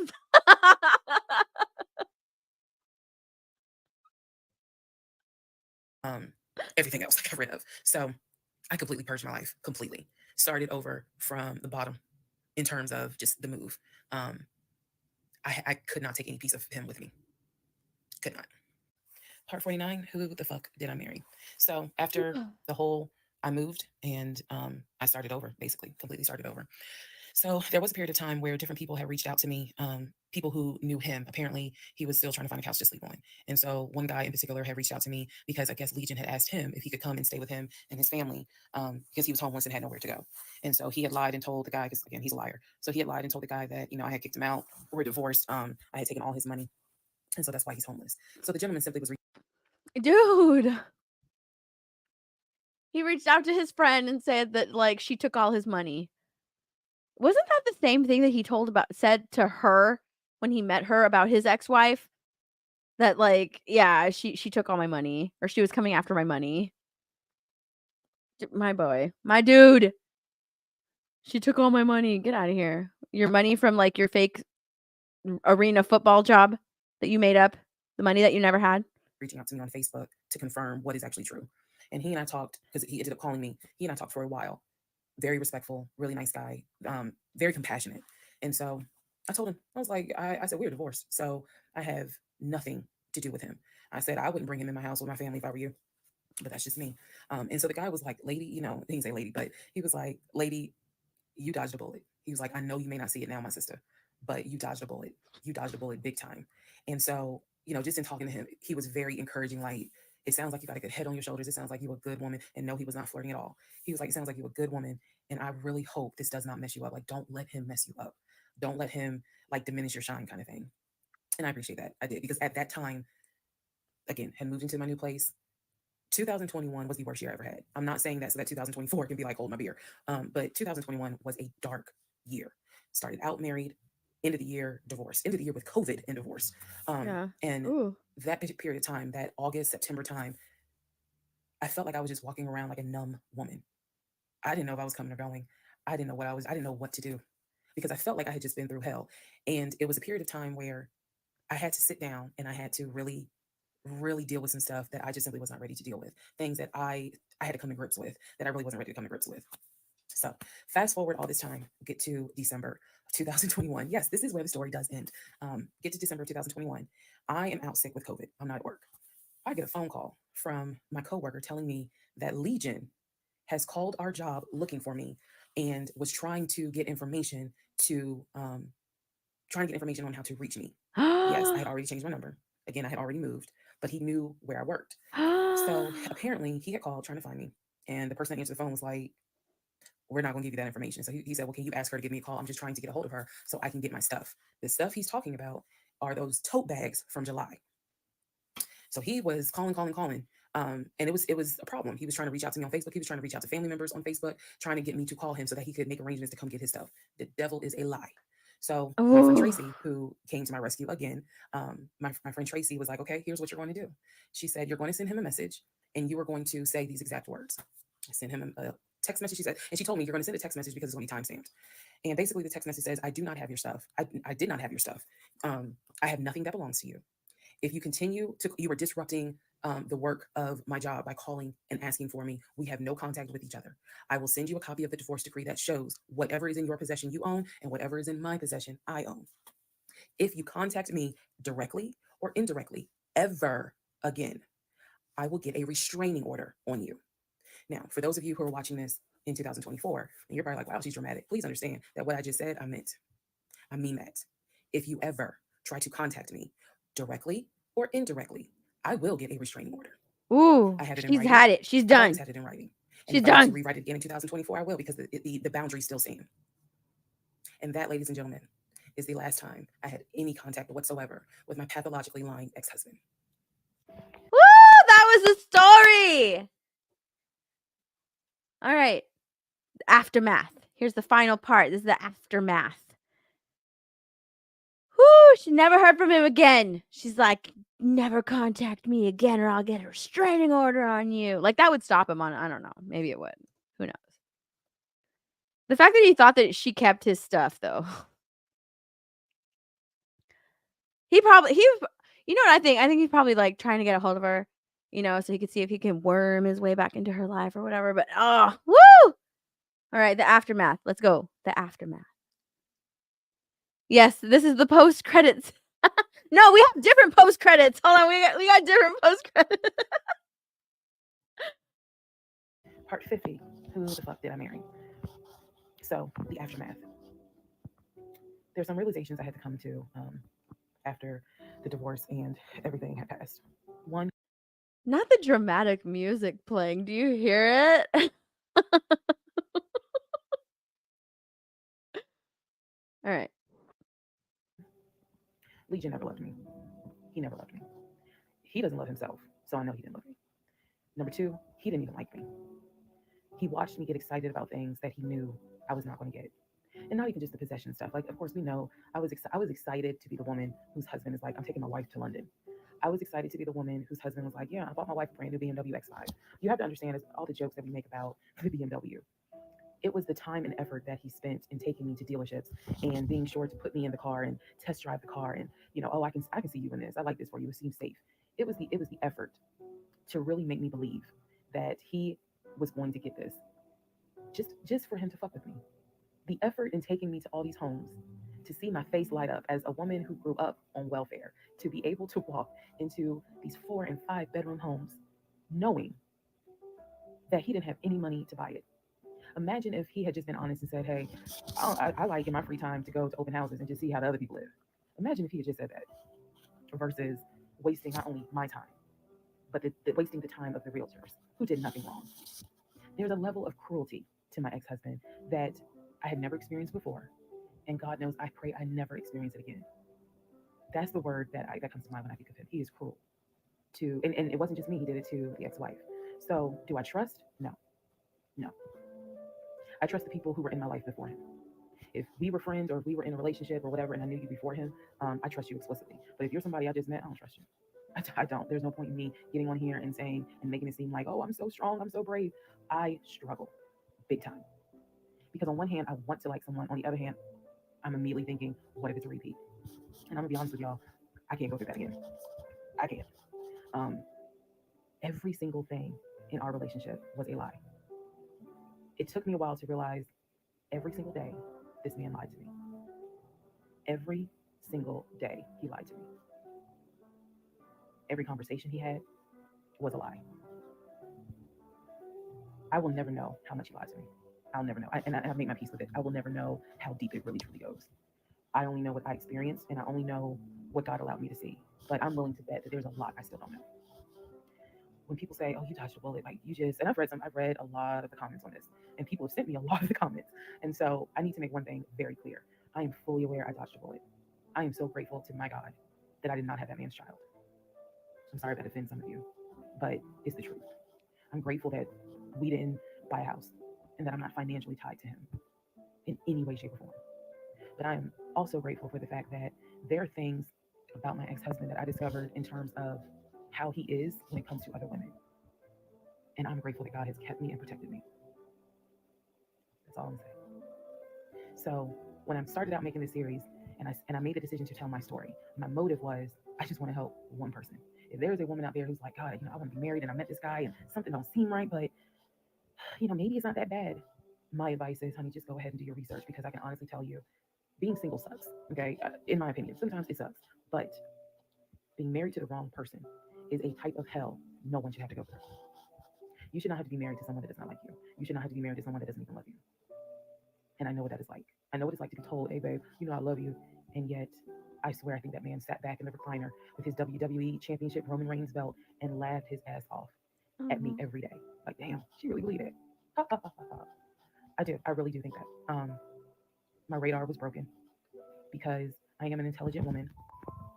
And I know that I know better. And I still sometimes ask myself, how the fuck did you let this happen? How did you let this be your story? All because at the time, I wanted it to be my turn. And I hoped it was my turn. And when people say, well, what do you mean by that? I just meant, we all see it, whether it's social media or real life, we all see where a woman, she done been through some stuff, but she finally met someone who appreciates, loves, and respects her. And it is a beautiful thing. I had hoped that when I met him, it was my turn for that. And instead of being obedient, I wanted to be right and I wanted to do what I wanted to do. And the cost of that decision was heavy. The toll of reliving this whole scenario was heavy. It was. I'm almost surprised at how hard it was to actually finish this playlist. Not because I could remember stuff. I probably remember way more details than what I actually put out. But it's just the fact that it's like I'm reminding myself, how did you let this happen? So, therapy is real. Therapy helps. Stella Rosa Black helps too. And yes, I will one day get to London. I will get my dark blue BMW X5 with cognac interior. She's not giving up that dream. Just got to get them a different route. So, thank you all for being on the playlist of Who the Fuck Did I Marry? I promise I will go live, and I will let you all know when I go live so that we can have a wine night full of questions and answers. There you go.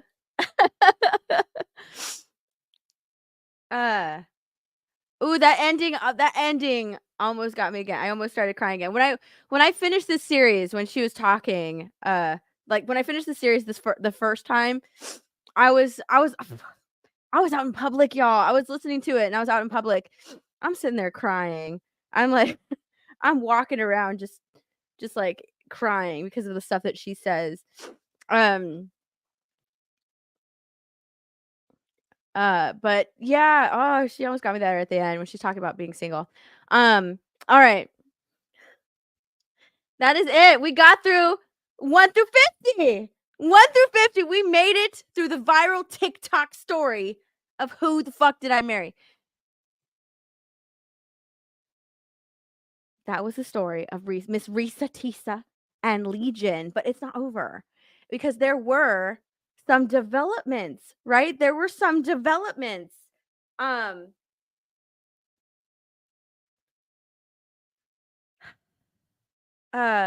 Sorry.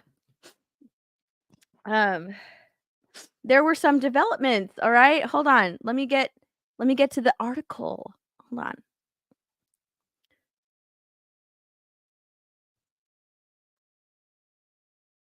Ooh, this article is going really slow.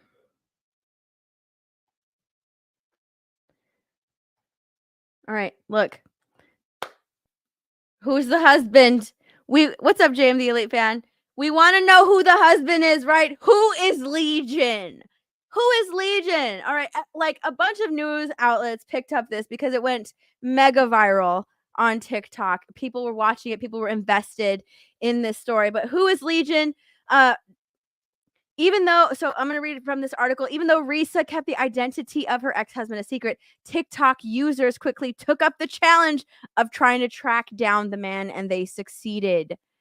A TikTok user claimed that she found Risa's ex through her own investigation and claimed that his real name is Jerome. Legion actually took it upon himself, and it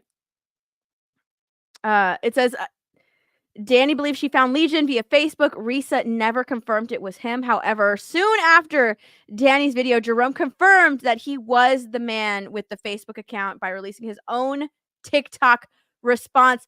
So, oh shit, we gotta go. We gotta see this. Okay. Jerome states that Risa, okay, hold on. We gotta say this, okay, really quickly. In his response, he claims that Risa was lying about everything she stated and said that there was a real reason meaning Legion, left you that she didn't tell her audience. She went into detail about every single thing. But this man is still out here claiming that he's the one that left her. All right. He's like, no, that's all a lie. Everything that you say is a lie. So let's meet Legion, shall we? This is his TikTok. Hold on. Let's meet Legion. His thing is Legion Forklift VIP. That's his TikTok, Legion Forklift VIP. We've updated our community guideline. Okay, fine, thank you. Look. Oh, you can't see that. There were photos of, like, remember his little championship belts? His wrestling belts? They're right here. Those are the photos of it. All right. So here's Legion. Let's see. And we went to marriage counseling, didn't work, and we broke up. But my message to her is, please stop lying to these people, and you can tell them the real reason I left you. You cheated. I caught you in the house with Bradley, and we went to marriage counseling, didn't work, and we broke up. He's still telling people that she cheated. I caught you in the house. Boy, who's Bradley? Look. Look at this first comment. Oh wait, hold on. Let me share it like this. Look at this first comment. He out here saying, like, oh, Bradley. Look at this top comment. This top comment said, he looked us dead in our face and made up somebody named Bradley. That's the top comment. Jewel, the next comment, Bradley is definitely one of his personalities. This man printing out new characters. The voices in his head be putting in overtime. Bradley somewhere in his head saying, not how I get in this. It says, why is he now trying to gaslight us? Oh my gosh.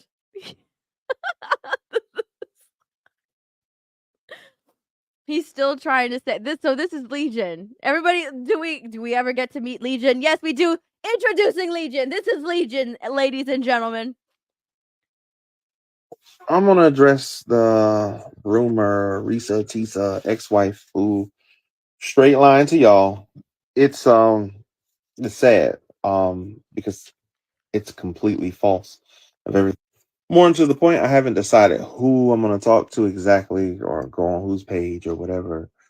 But I'm gonna go ahead and let y'all know that she lied about everything. Follow her, don't follow her. That's up to you. All that stuff she said, it's complete lies. I don't believe you, Legion. Look, this top comment. This top comment, proof of funds, first Legion. They want his proof of funds.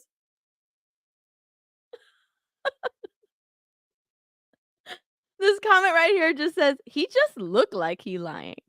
In Risa, we trust.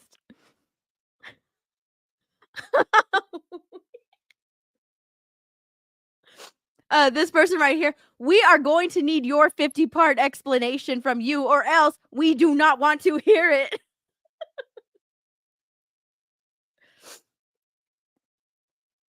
Someone else. Oh, look, I like this comment. Is that your house or your next target? Did he find someone else? Like, look, he looks like he's been doing okay for himself, right? Okay. He's not living in his car.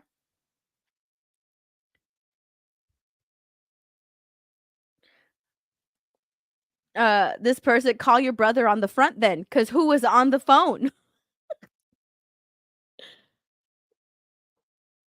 Oh my goodness. Hold on. What is this? Legion's ex-wife responds? So I'm going to address the elephant in the room because it's been brought to my attention that my ex-husband is out here in these streets disturbing individuals as he always has, and I have been brought into this. Let me first say, this chapter of my life is closed. I have moved on. It's been more than 10 years. I'm over it. I'm done. I'm good. Okay. But after I say this, let's just leave it alone. I don't want to talk about this anymore. I'm not going to address it anymore because I have nothing to do with this. This is my past life. The book is closed. Okay. So Legion, as y'all call him, is a despicable, nasty, and vile individual. I fell for the trap over 10 years ago. Yes, he was charming and I was broken mentally. Okay. Understand, self-love was not here at all for me to actually love myself enough to understand that this is not love. He manipulated me. He loved bombed me. All of the, oh, I'm going to do this or I'm going to do that. And Ooh, okay. I don't know where that's at, but that's his ex-wife. So there you go. What is this one? Oh, his ex-stepson. So there you go. So I'm sorry. So yeah. I'm going to address that whole thing with Legion's response, Risa's lying. She cheated on me. No. Ain't nobody. Someone said this is LaToya. So this is LaToya.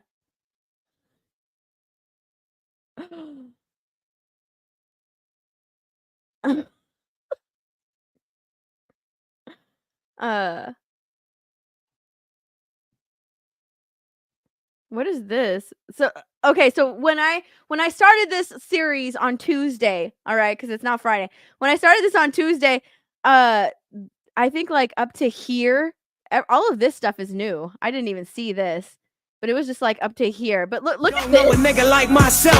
I say self-made, meaning He has this on it. He said no proof of funds needed. He said no proof of funds needed with all of the get out of here.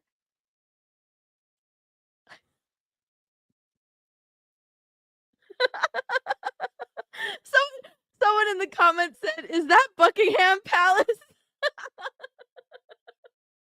The castle made me spit everywhere. Dude.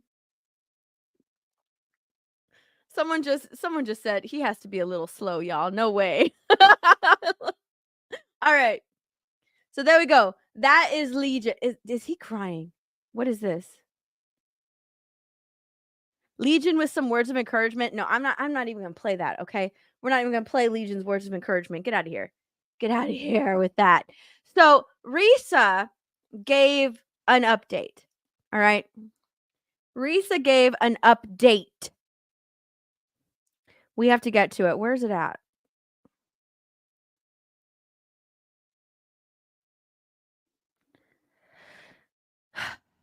Where's it at? She gave an update. Oh, here it is. Okay, wait. I need to see what this update is first.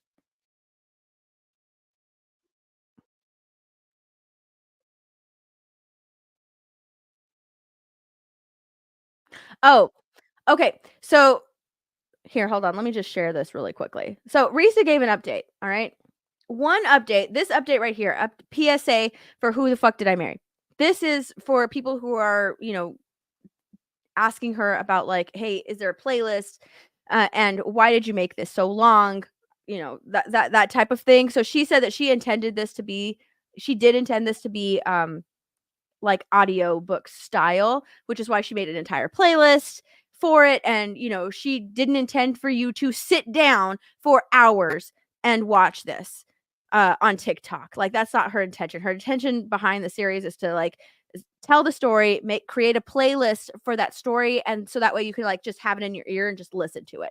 That was the first playlist because people were complaining about how like it was like hours and hours and hours of her story, and like they wanted it condensed. Like ridiculous. Come on. But this is her update on February 26th. So she had an update because she actually talked to Legion's brother, and his brother wanted her to clarify some information. So this is the new update. And unfortunately, this is not in 2x speed. So here we go. Let's listen to the update. Who the fuck did I marry? New update. Today is Monday, February 26, 2024. Earlier today, Legion's older brother, Chris, reached out to my friend, Tracy Tripp, an attorney here in Metro Atlanta. He called her firm to ask how he can get in contact with me. Tracy, being the friend that she is, basically had the attitude of, I don't know you.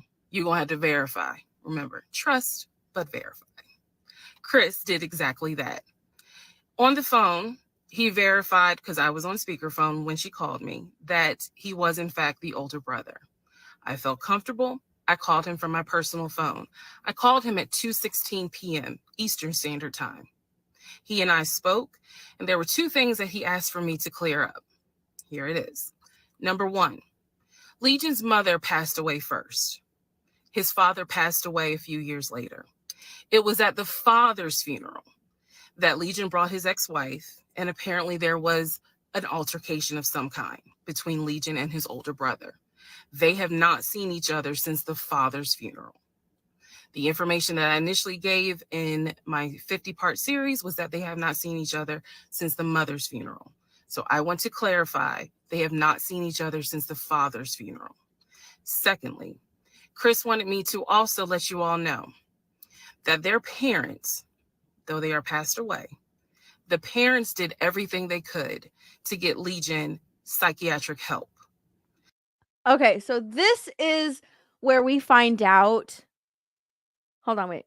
I'm actually presenting this wrong. There we go.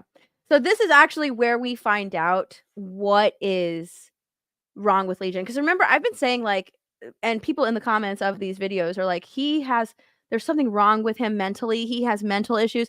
We actually find out that he, in fact, does have mental issues, and he's had them since he was a child. And she's about to explain what they are. At one point, they were taking him to different therapists and psychologists. He's been diagnosed as a kid with both bipolar and schizophrenia. I did not know this. Chris informed me today, Monday, February 26th, during that phone call, that their father came out of retirement to help pay for the medications. And as Legion got older, he refused to take them. Did not know that. So she didn't know that he actually had bipolar disorder and schizophrenia. And that actually like kind of, I want to say that like that, because remember, he's talking to the phone. He's talking on the phone to dead people that, or, relatives that he is estranged from. And he's having full on conversations with them. And we're all thinking, how does he do that? How is he every single day he's doing that? He's on a schedule with these people. Like he's talking to them every single day. How is he holding conversations with dead people on the phone? And he's just making stuff up. That's how he was diagnosed with schizophrenia. And that's actually even more scary. I'm wondering if this is something new that she's finding out. Well, actually, no, she just said, I did not know that. So that's actually something that is even more scary to her story, because not only did she find out that this man is just a complete liar, she had no idea who she was living with. She didn't know that he was a convicted felon. Now she's finding out that he had schizophrenia, like he had mental disorders. He had bipolar disorder and schizophrenia. And, I feel like this is something new that she's going to have to deal with now too. So I say all this to say that Chris gave me permission to go ahead and relay this message to everyone to clear up some things that were said in the 50-part series. He also had a message for me. He said, we support you. The family is not mad at you. Aww. We've known how he is for years. You can expose that motherfucker. Oh, shit. So thank you, Chris. I told him I would make this video to clarify exactly what he said. And he told me that if you or any friends know the family personally up in Philly, Chris has a message for you. The captain is loose. Apparently, you all should know what that means if you know the family. I say all this to say again, I take responsibility and be accountable for the series that I put out, that 50-part series. So if I said something that was incorrect, I have no issue making sure that I correct it as best I can. However, let me be very clear, ladies and gentlemen. I know what my ex-husband put me through. I cannot speak for anyone else. I can only speak on my experience. I realize that this story sounds absolutely outrageous, but it's true. I filmed it the way I did for a reason, because it's true. I gave you details because it's true, and I stand on that. You all have a wonderful day. And last but not least, to Chris and Tracy, I thank you. Talk to you guys soon. I like this this first comment right here. I need Chris to start a series, Living with Legion, the childhood edition. I don't understand what he meant when he's like the captain is loose. Maybe he will. Maybe he will start his own series. Maybe we will get a Chris 50-part series, you know, Living with Legion, the childhood edition.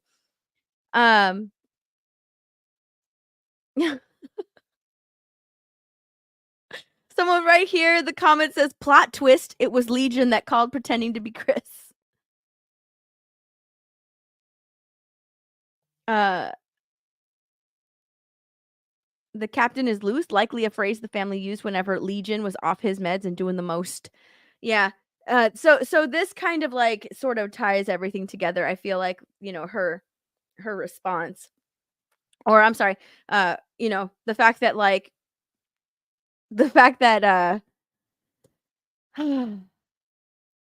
Legion has bipolar disorder and schizophrenia. It makes more sense because, right, we're thinking like, how on earth can he be making up so many stories and just, you know, fabricating so many things, and be on the phone and be talking to nobody on the other end? Like, now it makes sense. The man had schizophrenia. So while I sympathize with everything and I blame Legion for all that stuff, because he is an adult, he should be taking his meds. He's off his meds, right? He's off his meds. But this story was crazy. This story was insane. This story was incredible. I can see why it went mega viral on TikTok. I honestly let's go. I believe somebody wrote in which I want to see, where is it at?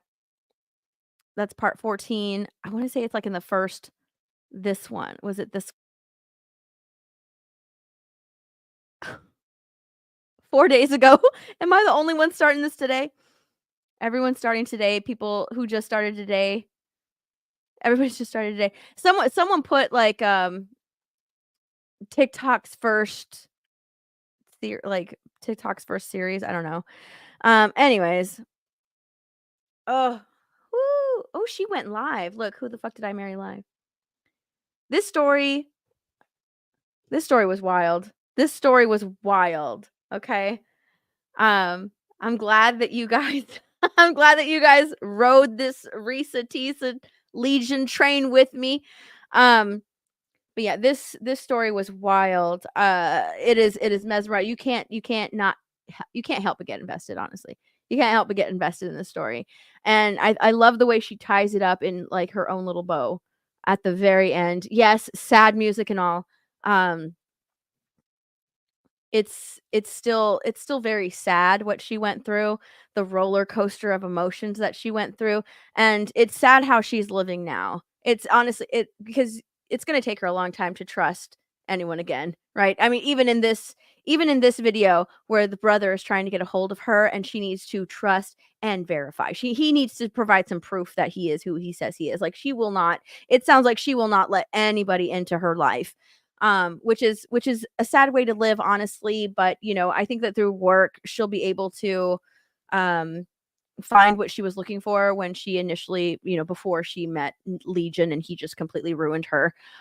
So this story was crazy. I'm glad that you guys found it interesting enough to hang out with me this entire time. while we let Risa Tisa tell her story. I honestly like, wow, this is crazy. Honestly, this story was just captured my attention.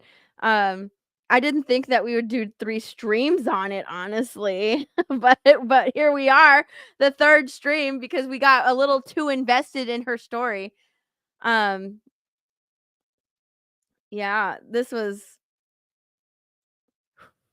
the fact that Legion 2 is out here making these videos saying she cheated on me. Boy, we're gonna need your 50-part essay, Legion. All right, that's what we're gonna need. Ooh, can you imagine? Can you imagine? Because it looks like right now, like his TikTok, someone is taking his posts from Facebook and putting them on TikTok. Can you imagine if he got on TikTok? Whew!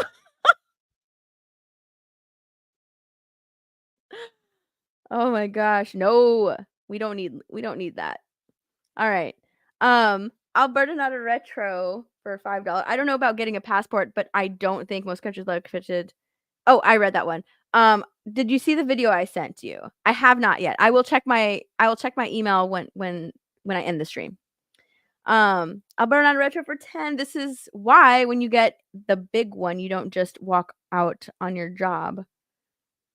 You give your notice, do those 2 weeks, and if possible, spread some of the wealth around because you never know. Am I right? Yes, you're right. Big Sly with a $2 super sticker. I saw what it was and I forgot. It was wasn't it a hippo? Yeah. He was going, Thank you. Justin Martins for 5. Watching the stream reminds me of the video of 2 cats on a balcony listening to a couple arguing. I know exactly what you're talking about. Justin Martins for 5. Is this the same lady that took the header into the car door? Goddamn. No, it's not. But honestly, like,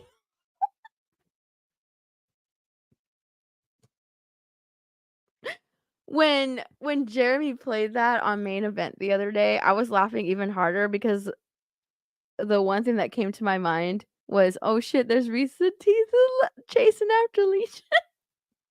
She's chasing for more information. No. Alberta Not a Retro for $5. The same old, same old. Assume the guy's lying.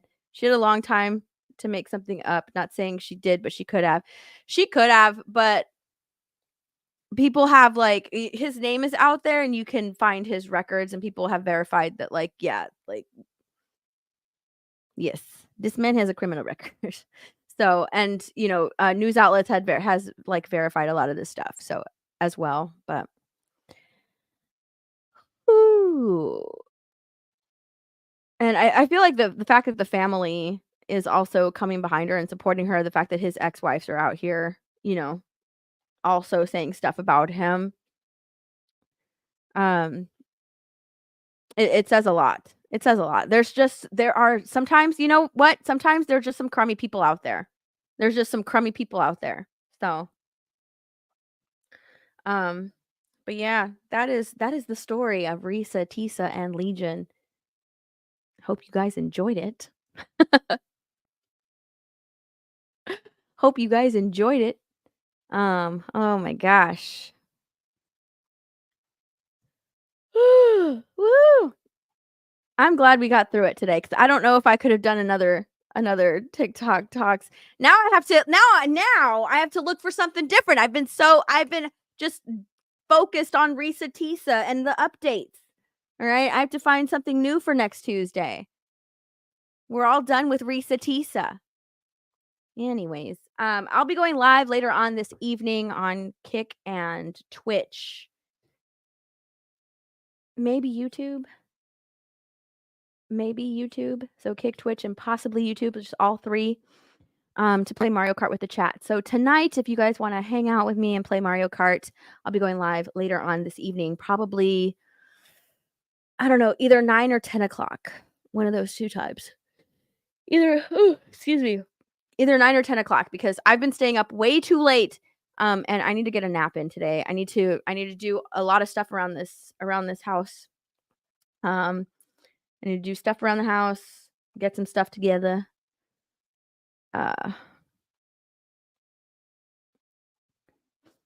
I need to do some stuff around the house, get some stuff together, and then yeah, I'll go live later on around between 9 and either 9 or 10, somewhere around there. So look out for that. Look out for that. Look out for that. Lego is Sunday morning. Sunday morning is Lego streams. Sunday morning is Lego streams. The Wonka stream next. I think I'm gonna make a video on that actually. But yeah, we actually will talk about that on Tuesday. We're definitely gonna make it. We're definitely gonna talk about that on Tuesday. Ex-wives aren't always honest, but let's move on. You're right, but I feel like when you have 3 ex-wives telling the exact same story, I don't know. So yeah, like I said, sometimes there's just sometimes there's just bad people out there, you know. And in this case, I don't think he's a bad person. I think that he has a mental disorder. On top of the fact that he's like extremely charismatic. So it's honestly just sad. It makes me feel bad for him, you know, but he needs help. Honestly, he needs help and he needs to get put back on his meds. Woo. I'm so proud of my city for producing such shite. Harry Potter is not done. Harry Potter is not done. We actually finished year 4 last night, so we're going to start on year 5.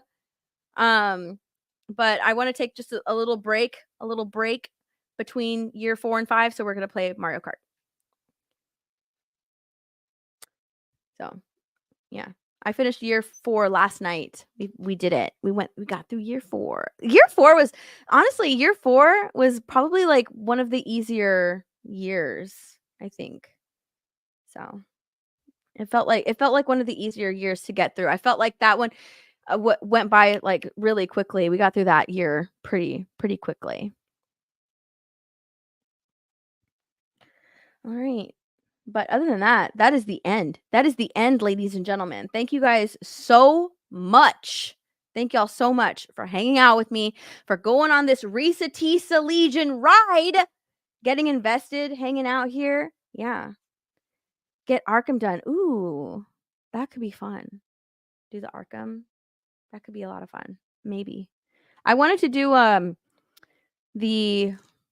because when I finished Harry Potter Lego, I kind of wanted to do the Star Wars Lego, the Skywalker saga.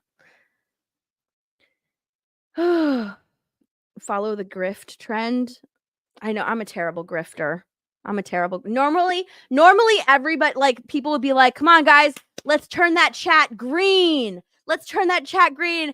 I'm just like, "Thank you guys so much for being here. Thank you. Thanks for showing up." I'm a horrible grifter. They make fun of me on what is it? Who is it? I think it's Steph's vibrator. It makes fun of me. It calls me like, "You need to be a better grifter." I'm not. I'm a terrible grifter. I'm a terrible grifter. Can't do it. Can't do it. I'm a horrible grifter, but that's okay. All right. I'm gonna get this out of the way. Get that out of the way. Yeah, I can finally turn this off. Don't laugh at me, psychotic mongoose. I am a terrible grifter. I'm horrible. All right. But anyways, thank you guys so much for hanging out with me, going on this crazy roller coaster of a story, of a ride. This was a lot of fun. I had a ton of fun with you guys. All right. I will see you guys later on tonight for Mario Kart. Bye, everybody. Mwah!